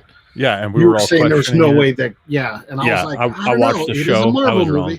I was wrong. It's okay. It's good. It is good. It's real good. In fact, it's good enough. For some reason, my notes on it seem to have been removed here. Oh, here we go. My notes on it. So $71.4 million debut. So that's a Labor Day record. So it's already beat the record for Labor Day opening. And this is post-COVID as well, guys. So this is a big deal. This is the only movie that has performed well in theaters since theaters have opened back up. 30 million of that was Friday night alone. Which is absolutely sick. I did notice that with the whole lawsuits with Scarlett Johansson, Shang-Chi did not appear on Disney Plus. Right. Yep. So a lot of people are wondering if it's because it wasn't available on Disney Plus. I think a part of it is. But I think another part of it is that it's just that right time. You know what I mean? I think we're finally getting over that edge where people aren't scared to go back to the theater, or a majority of people. And this was the first movie that you could go and check out. You know what I mean? Shang-Chi is not a well-known, character set. Well, they've been trying to get that movie made for quite a long time. Actually, that was supposed to be Ang Lee's follow-up to the Hulk movie. And because the Hulk movie did so poorly that they dropped it, they were like, now you want to take a character who nobody knows about and try it? No. So let me jump in chat here, because this is going to be important. Nobody's Losers says, I've heard good things about it. Andrew Dodge says it's still getting a 92% on Rotten Tomatoes. Bravo. Not only that, not only this, Matt, is it a 92%. It is now officially the highest rated comic movie that has ever been made aside from Endgame, which is friggin' insane. It even beat out Dark Knight? Yeah. Wow. Like, didn't even just beat it out. Like, it beat it out by a pretty good margin. Like, clearly beat it out, kind of a thing. How do you think it compared to Dark Knight? I'm going to be honest with you. I liked it better. But for different reasons, and I'll get into that here in a second. Because the next thing is it is now the highest rated average reviews from Rotten Tomatoes and IMDb for any martial arts film ever. So we're not even talking just limited to comics. We're talking any martial arts film ever, which is pretty significant. And that's what I liked about it, is that I didn't go into it thinking that it was going to be like a solid martial arts movie. You know what I mean? But dude, it is like do you remember how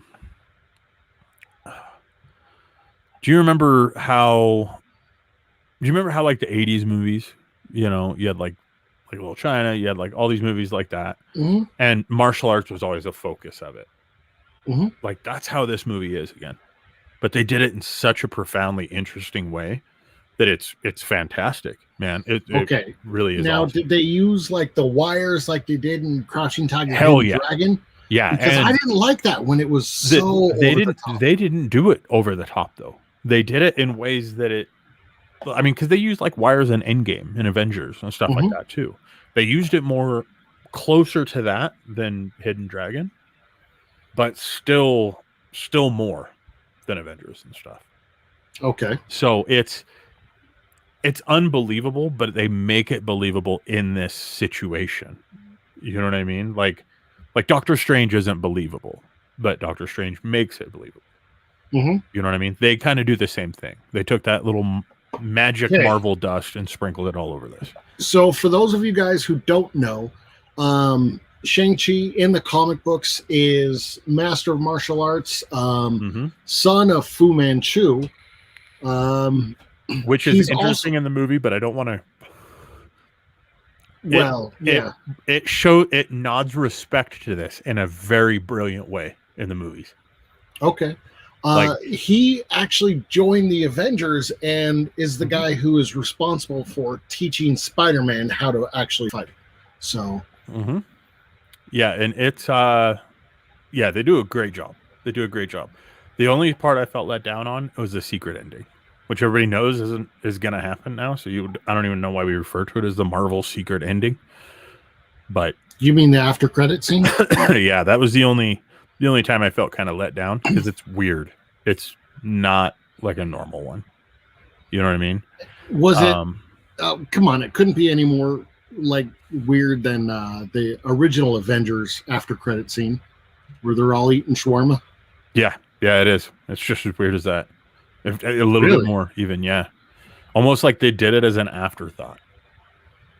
But I think a lot of it is they got away with a lot of things by saying, "Oh, this isn't as well known. We don't know that it's going to do that great. Let's have some fun with it."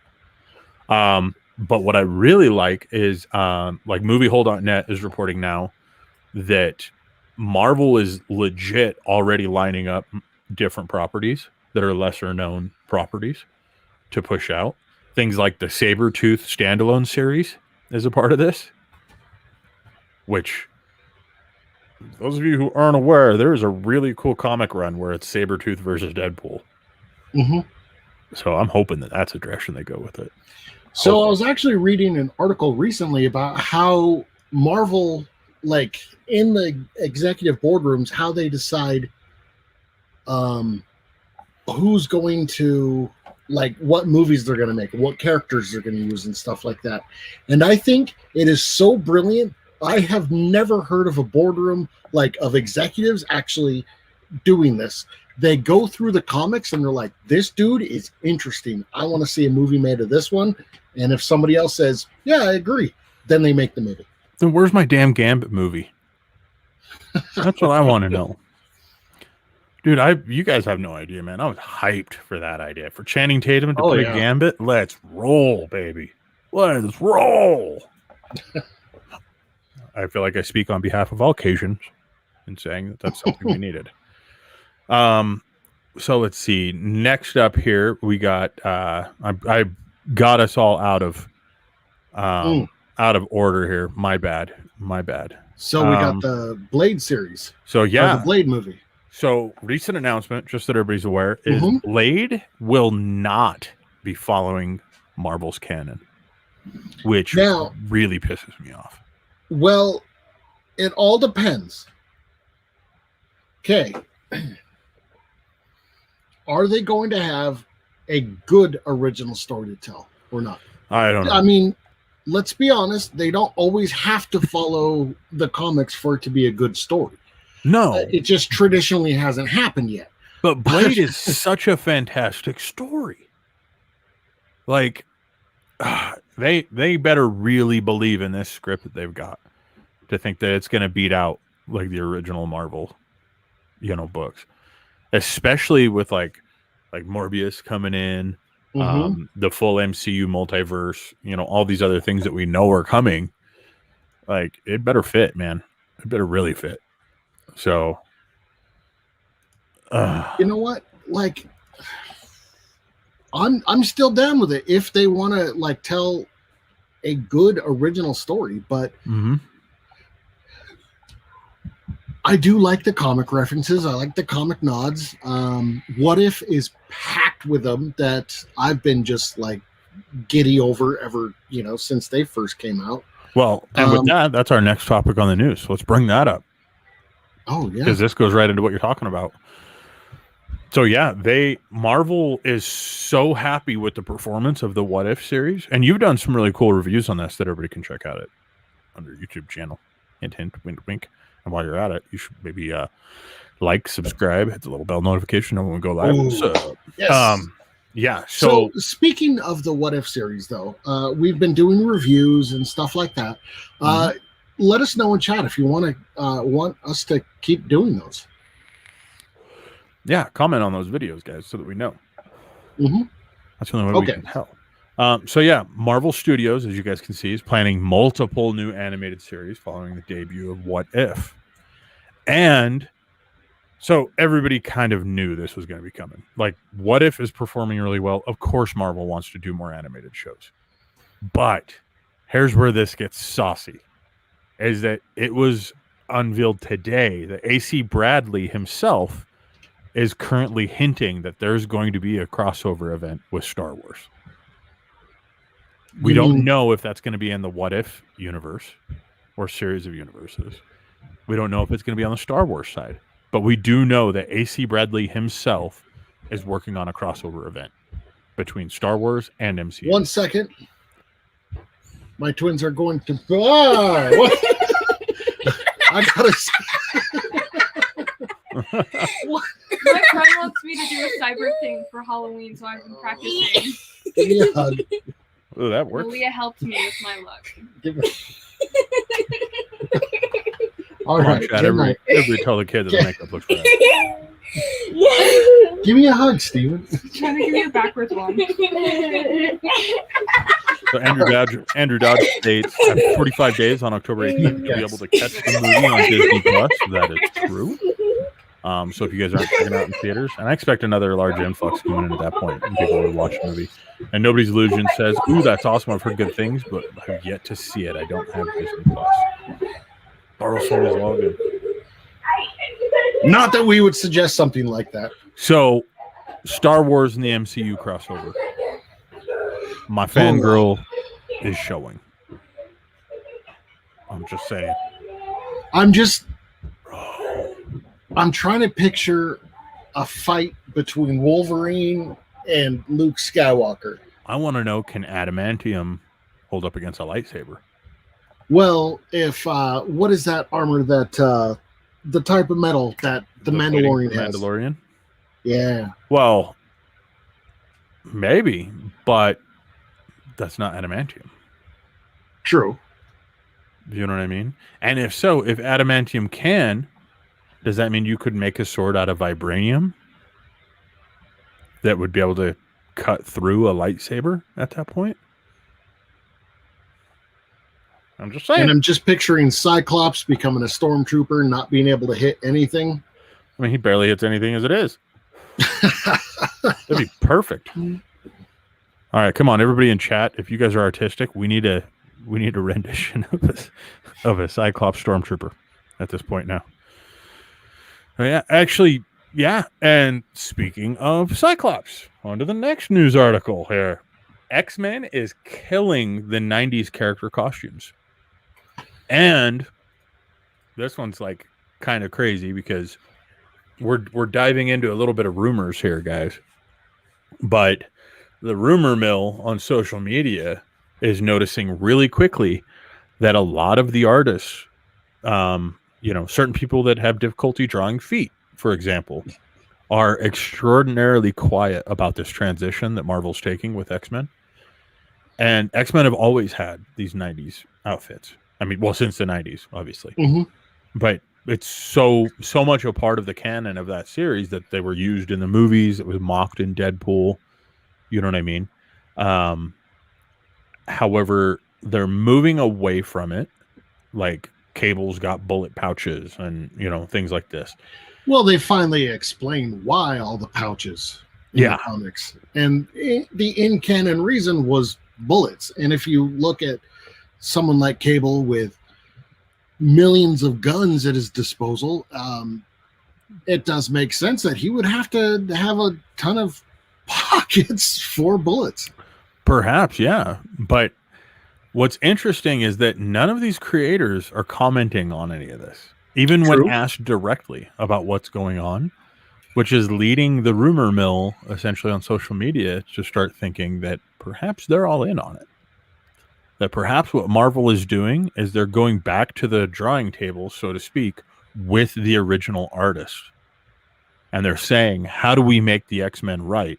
And how do we do it now? And if that's the case, y'all, this is going to be sick. If we can get a revamp of X-Men, this is going to be badass. Now, with someone like, okay, I love what they did with, say, Captain America in the first Avengers movie, where they took the actual uniform, the LBV, the load-bearing vest, and turned it into the Captain America uniform. I could see them doing something like that with the X-Men in a more militaristic style, but a more practical, realistic style. Mm-hmm. Yeah, that's what I'm friggin' stoked about, man. If this is true, we're kind of on that cliff again, looking at excuse me, at a very, very helpful revamp, I think, of the X-Men. Like right now, the X-Men sales is literally driven off of nostalgia. I mean, they've done a lot of stuff in the books, don't get me wrong. I don't even think they're on Earth anymore. Aren't they on? Didn't they like colonize Mars or something like that? Yeah, it's all over the place. And I've always give DC shit for this, for rebooting every series over and over and over again. But X-Men, I can see the value in that. I can see a value in resetting, like hitting that reset switch. They tried to kind of hit the reset, but it only lasted for a few issues when they brought the younger, like this is after Professor X was dead, Cyclops was in prison, all this kind of stuff. They brought the younger versions into the future, and they were like, okay, let's run with these guys for a while. And it was only a few issues before they were like, oh, nope, send them back. Yep. Well, and Sony tried their hand at forcing it to happen, and we all kind of saw what happened there. But if Marvel is pulling in all of these creators, and that's why these creators are, because these aren't creators that are known for being quiet about this kind of stuff, guys. You know what I mean? It definitely seems like something might be going on, which would be very cool. Again, though, it's all speculation, all rumor. We don't know. We'll see. Let me check in with chat real quick here. Illusion says, Matt's kids steal the show, as always. Illusion says, oh, how cool. Dominic says, this is off topic, but I just noticed there's 2 toys on Matt's wall. What are those? He-Man? Oh, yeah. That's Skeletor and He-Man from the Masters of the Universe, the retro play. Nice. We got, is it Kelly? Keely. I also love you, bro. So let's see here. Everybody, make sure you like. Always good to have you on. Subscribe, do that kind of stuff. Hit the little bell notification, and we'll go live. Next up, I like this story because it's kind of happy. Poland shows the largest collection of comics that they have in their country in hopes of creating enough interest that they can build their country's first comic museum. But what I think is really cool about this is if you go in and research this comic show, this gallery that they've put on, they have at least one original print of every single book credited to Jack Kirby and every single credited book of Stan Lee. Whoa. Every one of them. Which is a hell of a collection. Now, this news article that's talking about it from thefirstnews.com is really focused on the old comics, the pre-Golden Age books. However, that being said, like, this is pretty sick. Coming in on chat, Andrew Dodge says badge. We did one badge earlier, and for those of you that are very much eagle-eyed, we actually snuck a second badge in somewhere during this stream. But it's up to you guys to find it. Yeah. So yeah, I think it's going to be rad that Poland's doing this, man. I think anytime, a government gets involved in these kind of things, Like it's not a bad thing for them to get involved in museums, get involved in educational elements. And it's a really good thing to start really focusing on the idea that comics can be used for education, for historical purposes. And that's what their focus is, which I think is awesome. Another thing that's awesome, Venom.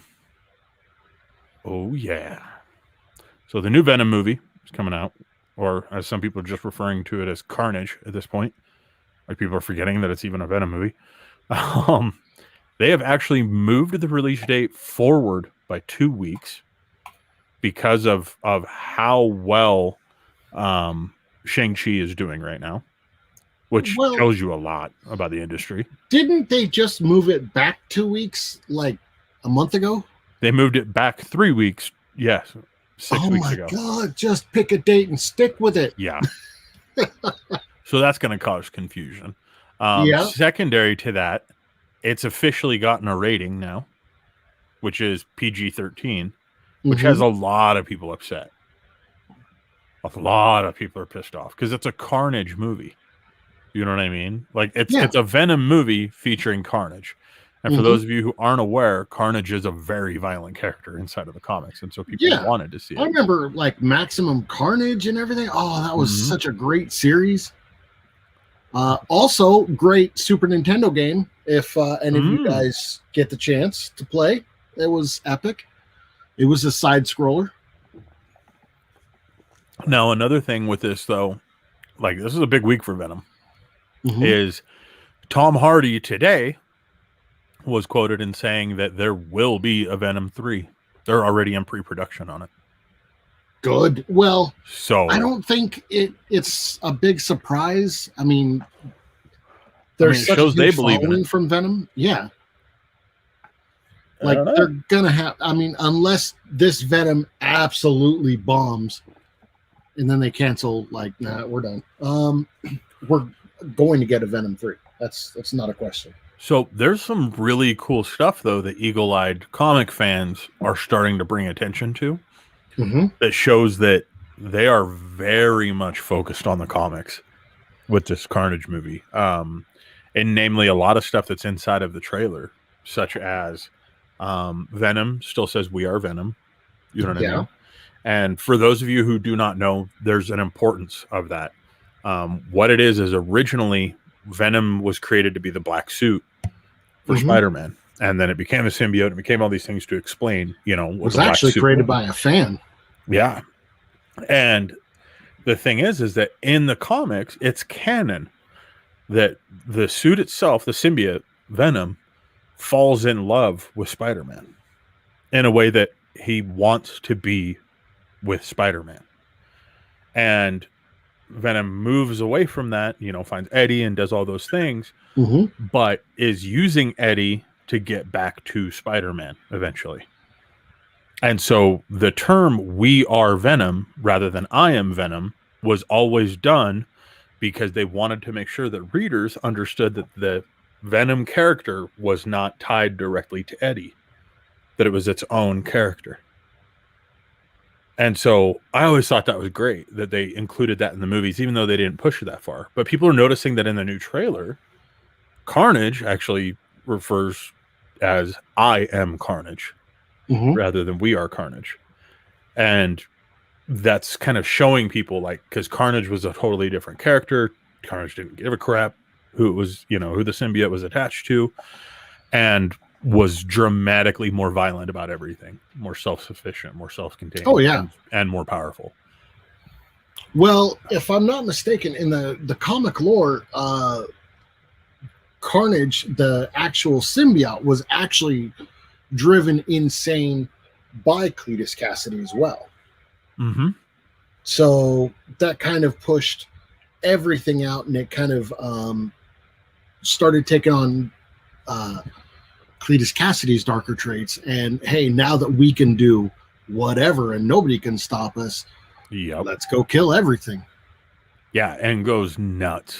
Like, and there are some really cool books that can be drawn from, and people are basically, again, this is all speculation, nobody's seen the movie yet, but what people are hoping that happens is that Carnage becomes its own standalone. Now, that doesn't mean a standalone as in more movies just focused on Carnage, but the Carnage as a topic becomes a standalone element in further Sony movies and in part further parts of the MCU since they're crossing paths now, which opens up a very interesting like shift in mechanics, because there is a very short run where Deadpool gets the Venom suit.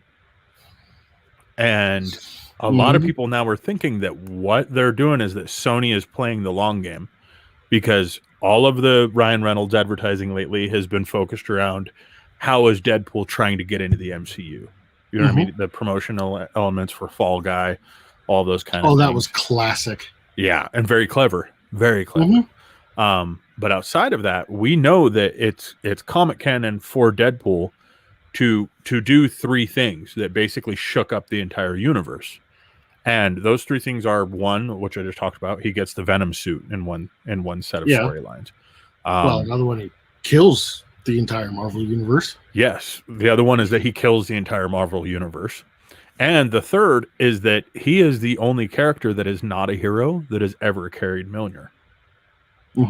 And it's... Well, now there's been more, but... Well, now there is. Yeah. If you look at very recent books, now there is more. Very recent books. Yeah, but if you look at like the overall guide tone of it, it was supposed to be because Deadpool thought he was a good guy to the point that Mjolnir couldn't tell the difference. Yeah. And so thought he was worthy of becoming Thor.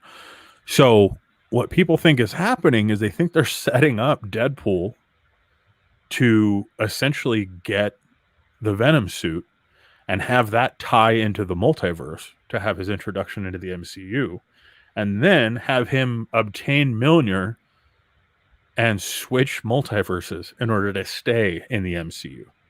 But at the same time, he wouldn't be able to, because in the movies, the first movie, he kept referring to himself, I'm not a hero. I'm not a hero. He's very adamant about that. So I don't know. This is all very future speculation. Like, this would take like 3 or 4 movies to even get to, but nobody would be surprised if this is the direction it goes, because all the marketing is leading that direction. But it could just be a bait and switch. This is Marvel. Yeah, if we know anything about Marvel, it's that they will definitely do that. And they're not above it. Once you guys watch Shang Chi, if you guys have watched the trailers and stuff for it, and then you watch the movie, it was an epic bait and switch. Really? Like, in the very best of Marvel's ways. The way what you have in mind when you look at those commercials isn't what they deliver to you, but in a very good way. Almost like they purposely left things in the trailer, you know what I mean, that they knew they were going to be taken care of in the movie. So, very interesting. I'm so sorry, chat. I'm falling way behind here, guys. Dominic says, my grandmother came from Poland. Right on, man. Andrew Dodge says, I found it. I think talking about that additional badge. Nobody's Illusion says, I see the blog had one too. That's right. Congratulations. Andrew Dodge says, guessed it. Nobody's Illusion says, noted. So yeah, maybe you guys will have to check out some of those other blog articles, because there might be other ones hidden in there. Just let everybody know. Willie Silver says, a few of them. Yeah. Hey, don't say how many. Just, Willie Server says, nobody's illusion. How do I get to the blog? If you go to cryptocomics.com, there's actually a link right on the top of the page in the navigation bar to go to the blog. Or you could always just go to cryptocomics.com/blog. Very true. Andrew Dodge says, Willie Silver, from your dashboard, there's actually a section that says my badges called recent blogs, or next to my badges. That's true. It's also there. Yeah, we try to make it easy for everybody to find it. So Willie Silver says, thanks. Andrew Dodge says, or at the top under more, you'll see blog. Okay, so before I make this next announcement, everybody, please like this video, subscribe, hit the little bell notification to go live, know when we go live. And I'm going to explain to you why you want to know when we go live. We do post content virtually every day. Yeah, so. Just about. And most of it's good. I had to. If I don't kick our own asses, who's gonna? So, if you guys haven't noticed tonight, it's been very light on DC news. Why? It's because Frey made the news report today. What's up? So we're not going to talk at all about DC because I'm just kidding. We're still going to. So there we go. DC is once again shuffling around talent. This is scary as hell. Like my concern personally is that we're about to see another DC bloodbath happen. For those of you who aren't aware, DC literally cut about 70% of their creative staff. Mm-hmm. Well, it last wasn't year. as much as the creative staff. It was more the administration staff. Well, primarily it was the administration staff. Yeah, I don't really care about the admin staff. That's a rude way for me to word that. I apologize. As the COO of a yeah, what I mean is that to me the creators are the base of any company. Yes. That's, you know what I mean? Hands down. Agreed. And so you can get rid of 5 admin, but you get rid of 1 creator, and that's who I'm going to look at as the 1 creator. Mm-hmm. So yeah, this is scary. We don't know if another bloodbath is coming, but this is exactly what happened before the last bloodbath, so nobody's going to be surprised at this point because this would be the 5th. It's just that the most recent one was the biggest, and that's why everybody refers to it as the bloodbath. But it's been great for indie comics. I'll put it that way. A lot of these creators are coming out with some sick stuff now that they're not chained down to DC. So, Bleeding Cool is actually on report of this. There's a bunch of staff changes going through on DC. Mm-hmm. We've got the former editor, Maggie Howell, left. Andy Curry was in this article. He actually says like she was the heart of the Black Label group. Mm-hmm. Which is scary because I'm gonna be honest with you guys, like none of us want to see something bad happen to Black Label. Black Label is, I swear, guys, that's like the superhero creators that work in DC. Like I'm not talking like the people that make superheroes. I'm talking like the people who themselves are superheroes at making creators. Yeah. Like in the industry, that Black Label is where a lot of them end up going. That's Chad Harden worked in Black Label. Like, I mean, you know, it's Black Label's like, that's elite, man. That's like the Airborne Rangers of the comics here. And so when you see that their leader is dropped, that gets kind of scary. That gets a little hairy. But let's see, we've got like their editor just got promoted up. Yeah, that was actually what is it, Katie Kubert? Yeah. Katie Kubert. Yeah. Granddaughter of Joe Kubert. So promoted from editor to senior editor. So hopefully what we're seeing is we're seeing DC really organizing their upper echelon to the people that are focused on DC as creative rather than the AT&T creative that we saw previously. And it looks like that's what they're doing. However, with that, we know there are a lot of books that have now got cut or pushed back. Namely, the one that everybody's talking about right now is Wonder Woman Historia #1. So 3 years in the making on this book right now. Yeah. And they just pushed it back for an entire month from release date. And their reasoning for pushing this back for an entire month is literally, quote, supply chain issues, unquote. Now, this is scary. So this is really scary because, dude, you're not dealing with a DC that's behind Diamond anymore. You know what I mean? You're dealing with a DC that's handling their own logistics, their own shipping, their own packaging, their own printing demands. Like if they need their own gypsy leaf, that's what they need. Yeah, well, they're at a point where if the biggest book that holds right now 30% of their entire marketing budget is on this book. 30%. These guys, if you're playing poker, that means that they just threw damn near everything in on the table on this book. And they're having to push it back because their supply chain can't handle it. Like, that's terrifying. Like, folks, they can't sell books if they can't get them to you. You know what I mean? That's just the way it is. If McDonald's tomorrow said, hey, you know, there's going to be a 3-day wait for you to get a Big Mac, their stock price would plummet. You know what I mean? This is a scary time. Well, now you're talking apples and oranges. So true. That's very true. Here's the thing with them. I hope they can actually use this time to get everything right and just finally figure out, like, you know, with the supply chain issues, I'm hoping they can make a long-term deal with somebody that can actually put out these books in the hands of the fans. Do you think that maybe that's Because what this delay is about? That maybe they I'm are hoping. in talks with somebody? I'm hoping. A long time ago, somebody on our show said that rising tide raises all ships, and Yep. so that being said, DC Comics is one of those kind of, it's a Titanic.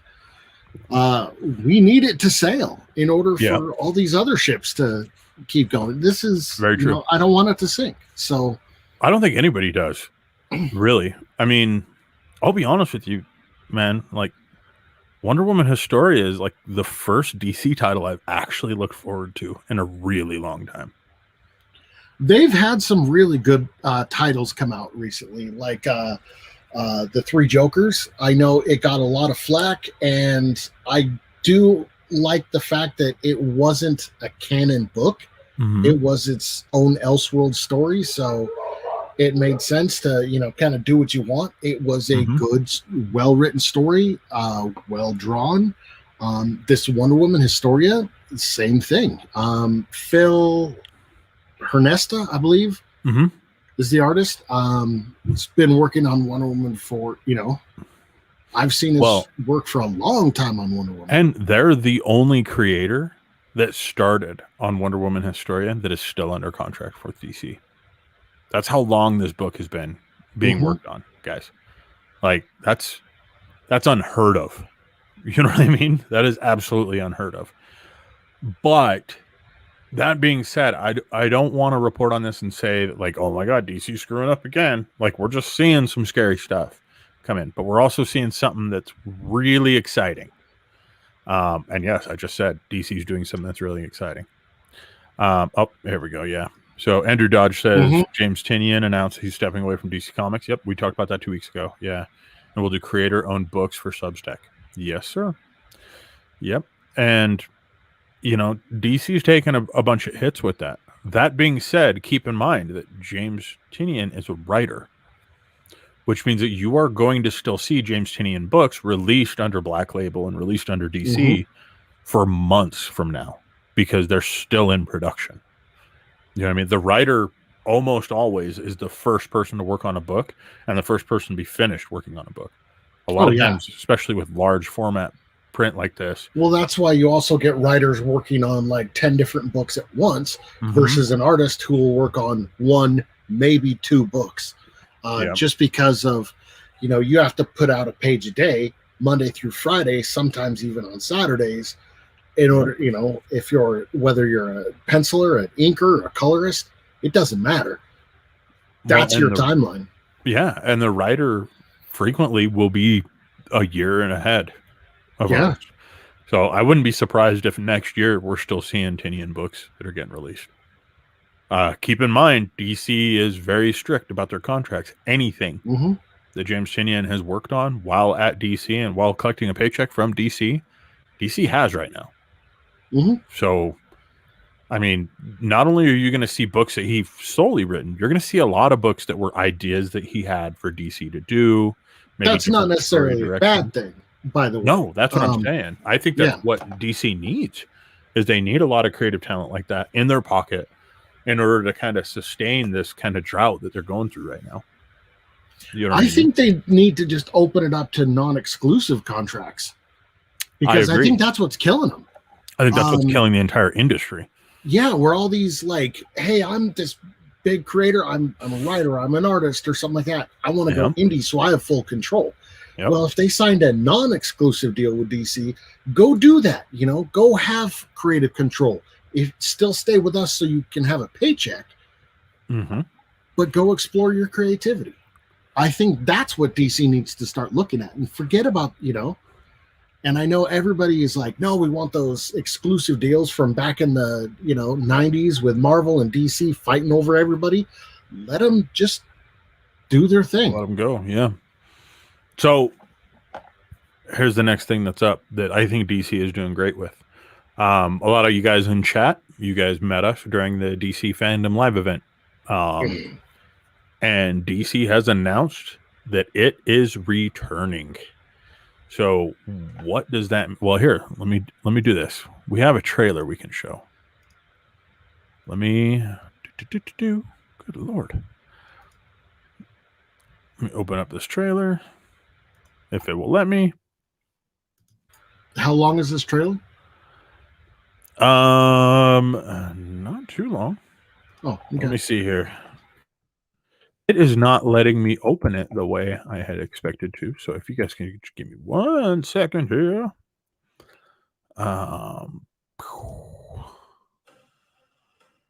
Let's see. It is 45 seconds long. It's not bad at all. So let me see. I am going to share this trailer here in the way that we have to start sharing trailers now. Why? Because Warner Brother is kind of mean to me. To be honest with you. It's what they do. They do mean things to yours truly. Can I get away with saying that? I feel like I should be able to. Probably not the best idea, huh? They have a history of hating on us. It's very true. It is 100% Fry's fault. That is not true. Oh, yeah. Whatever, dude. Because Fry's like, we can do it. And I'm like, yeah, let's do it. And Jared's like, ah! And then, next thing you know, Fry gets us in trouble. Fry All gets right. in trouble. So here, you guys are going to get the audio directly from this, piped in through. So if it's super loud, I apologize. But I'll show you guys the announcement trailer for DC, for the fandom event. Yeah, DC fans, are you ready? The hell are you supposed to be? I'm vengeance. I'm vengeance. It should have been I'm Batman. That's right, October 16th. Mm-hmm. Ooh, the Batman. Wait, did I see Superman fly in there? Yes, you did. Are we actually going to get more Superman info? Things will never be the same. Oh, I think they're going to be the same. Hopefully they're better. Oh, do you think we're going to get Discount Alfred? That's what I want to know. What do you call it? The Walmart Join us live Yeah. October 16th, 2021. Streaming free on DCFandom.com. Like the Wish.com version of Alfred. Register now on DCFandom.com and be the first Register to get news, now. merch, and more.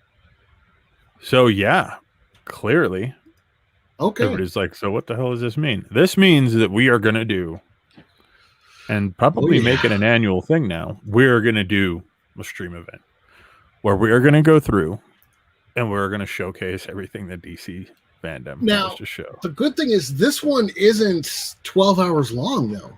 No, which is so much better for me. So, but they are going to be going through a lot of information. So we're going to be packing in quite a bit into that stream. So on October 16th, we're going to be knocking this thing out. As soon as we know the time frame of everything that we're going to do, we're going to have this thing scheduled up. You guys will see notifications if you hit the bell to be notified when we're going live. Ding dong. So let me see here. So this year, Warner Brothers is going to tease 6 DC films. So they're going to have a trailer for the Batman. Which I've heard nothing but good things about. It's, from what I understand, it's straight up horror movie. No longer like, oh, it's a superhero movie. It's just went into the horror range. Oh, dude, I'm so hyped for this. So we've got more info on Black Adam that's coming. The Hopefully Flash. they have an actual trailer. Yeah, they're doing it of the first actual trailer. Okay. Getting dropped. We're gonna see the first active trailer for the Flash. Is what they're recording. Thank God. And we're gonna see the first active trailer for the DC League of Super Pets. I could care less about that. Hype one, engine, dude. I'm going to be go. honest. If anything, Unless they have Glick in there. Or is it Gleek or Glick? The monkey? Glick. Glick, Yeah. I thought it was, right? So Okay. then on top of that, they're saying they will have new and additional information. So we don't know if this is a trailer. It's probably going to be another like a Discount Alfred type situation where they just got somebody talking about it. But they're going to be looking at Aquaman and the Lost Kingdom, which is the new Aquaman movie, and Shazam! Fury of the Gods, which is the new Shazam movie. Then on top of that, here's where I think this is going to be kind of cool. On top of that, they've got new seasons of Batwoman that they're announcing, The Flash, Superman and Lois, and Sweet Tooth, which confirms Sweet Tooth got picked up. Yeah. Okay. Which, yeah. Now- And then what? I was gonna say, I really think they're gonna finally put to bed all the Superman rumors as to like which actor is going to be playing Superman. And I think, God, I hope they do a Taika Waititi directed Man of Steel 2. That would be sick. That would be super cool. His contract is open that he can work with whoever he wants. So yeah, it would work. Get on it, DC. They're going to do a Supergirl tribute because it's going to be the conclusion of the 6 seasons they've done of that show. They're going to do a DC's Legend of Tomorrow honoring panels. That's a show that I started watching. I was like, oh, I love it. And then as the seasons went on, it was less and less interesting. Well, and they're saying they're also going to do a spotlight on Naomi and Stargirl. Ooh. So we're going to see what that's all about. Then HBO Max is stepping in on this thing as well this year. Do you think Which we're going to they get a didn't Green do. Lantern trailer? So they're going to do the first look at Peacemaker at that new series. Oh, yes. They and that's a spin-off, so that everybody's aware of the new Suicide Squad. They're gonna do an unveiling of the first poster for it. So that's not a guarantee that they're gonna have a trailer, but it's something James Gunn is working on, like indirectly right now. And they've already said that his contract does not allow him to take complete ownership of the series because his contracts with Marvel, DC, everything that's going on with that. However, he is being held as an executive producer. So he is in the mix in some form or another. How much? Well, they are sticking closely, from what I understand, to his brand of humor. That'd be cool. John Cena said that it was as if James Gunn is on set with them at all times. So yeah, and so HBO Max is also going to be showing the new limited series, the DMZ, as well as the first looks of Titans and Doom Patrol, which is the official announcement that both of them are coming. Because right now, nobody has ever said that they were in pre-production. All they have said was that there was a script that was up for them to grab, which means that it's been grabbed for Titans. Oh, well, Titans, they're currently in the middle of season 3. But for it coming to out be every Thursday. For it to be renewed, though, like nobody knew if that was actually happening, which is clearly the case because HBO Max is about to push like hell on it. Same with Doom Patrol, which is when are they releasing any information on Green Lantern? That series got announced when they did Crisis on Infinite Earth. They have not released anything other than what I just reported on. That's the only confirmed. So I didn't want to say anything that wasn't confirmed. Okay. That being said, though, they also have not released the panels schedule yet. But there are a handful of other things that I know that there are going to be panels on. For example, I know that there's going to be a Harley Quinn panel for the animated series. Is it going to be another Q&A? I do not know. But I do know that they are setting it at a time frame where there are no other competing panels. So something big is going to be happening during that one. Or at least something that they believe valuable enough to schedule other panels around. You know what I mean? When you're talking like with Peacemaker and Aquaman and, Black Adam and all this stuff going on, they got plenty of stuff that you would consider to be more important to their portfolio right now.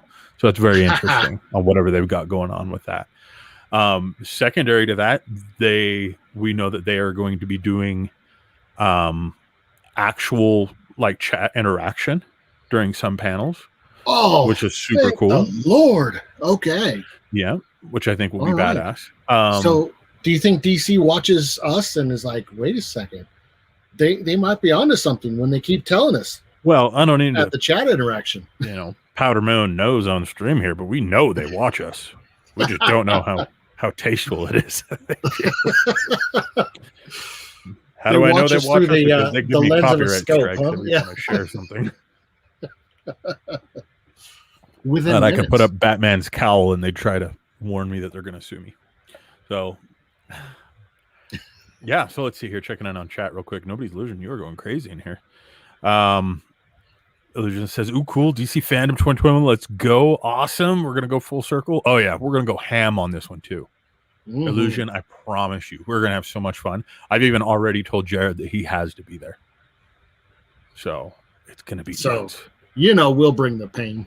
Yep. Illusion says a league of super pets. Huh. I think that's what everybody thinks. Everybody's like, wait, what? A lot of the news around that though is on the fact that Warner Brothers is really actively pushing for DC properties to hit mainstream streaming networks, not just HBO Max. Mm-hmm. So a lot of people believe that what they're doing is similar to what Marvel did with MODOK. They're going to do like a Hulu series. Dude, Based around MODOK is so epic. It's criminally underrated. Dude, Oh, that show yes. was so funny. Oh, yeah. Illusion says, I love Legends of Tomorrow, where supposedly they're going to have a very big announcement on it. So I'm really looking forward to the announcements on Sweet Tooth, because that's a friggin' It's amazing. a good show. Like, I had no desire to watch that. And then Sony's like, it's based off a comic book. And I'm like, all right, fine, I'll check it out.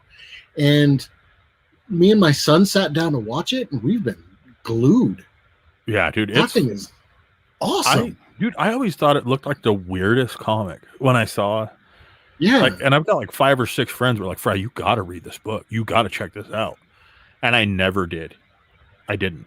I just, either I didn't have time or I forgot about it when I did have time. I just, never checked it out. And then when the show came out, I was like, huh. And I had it playing in the background while working one day. And suddenly I was like realizing that I wasn't getting any work done. You know what I mean? Like it's a damn good show, guys. It's a really good, I mean, but I will say this. I am also the type of person who I think Brightburn is the best movie that DC has put out since Dark Knight. Well, I love Brightburn. I love it. Don't get me wrong. I really, really wish they would have built that up into a whole DC universe. And then, dude, think about this though. If they made that the origins of like Earth 3 with the evil Superman, the Owlman, and that would be cool. Yeah. And then did a DC like Justice League versus, See, I don't know. I think it's like a Zack Snyder Justice League versus.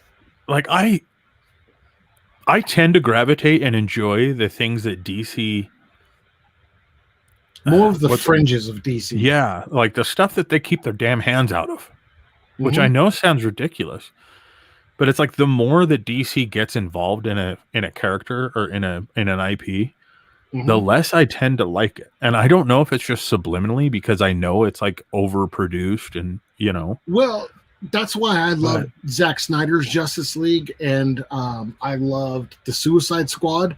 It's because at that point, let's see the creator's vision. Let's see where they wanted to take it. Now, I'm saying with Brightburn, if they would have built that up and just did that, dude, and then took Zack Snyder's Justice League and like made him fight it out, tell me. And guys, if you're watching this and you have not seen the movie Brightburn, only watch it if you're into like horror movies, because it is an absolutely like I can't say jaw dropping because of one scene in that movie, but it's now we have rough. seen in the comics Superman gone bad. We have Injustice, stuff like that. This is actually if Superman was just pure evil from the get-go. Now he's not named Superman. He's not named Clark Kent, but it's Superman. Like it's his origin. His last Everything name is the exact. That was the only similarity. Was it? No, maybe I'm wrong. That wasn't even it. It's a town in Kansas. Yeah, it was a town in Kansas. I'm gonna have to look this up. Yeah, there were very small similarities. I mean, it's clear what it is. If you watch it, you know exactly what it is, and it's made by DC. You know what I mean?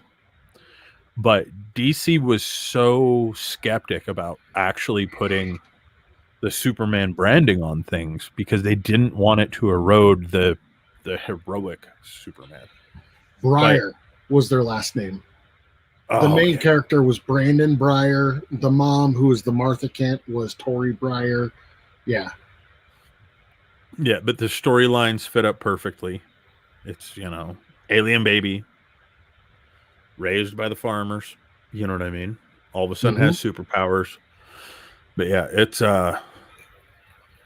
Andrew Dodge says it will ruin the Superman persona you're used to. Oh, yeah. See, they took Brightburn though, and they put it into Injustice. And I think they did it really well into the game Injustice. And you're going to see that also. Well, we've already seen hints that will also be in the Suicide Squad video game on the trailers that they've already showed for that. Brightburn's going to be in there?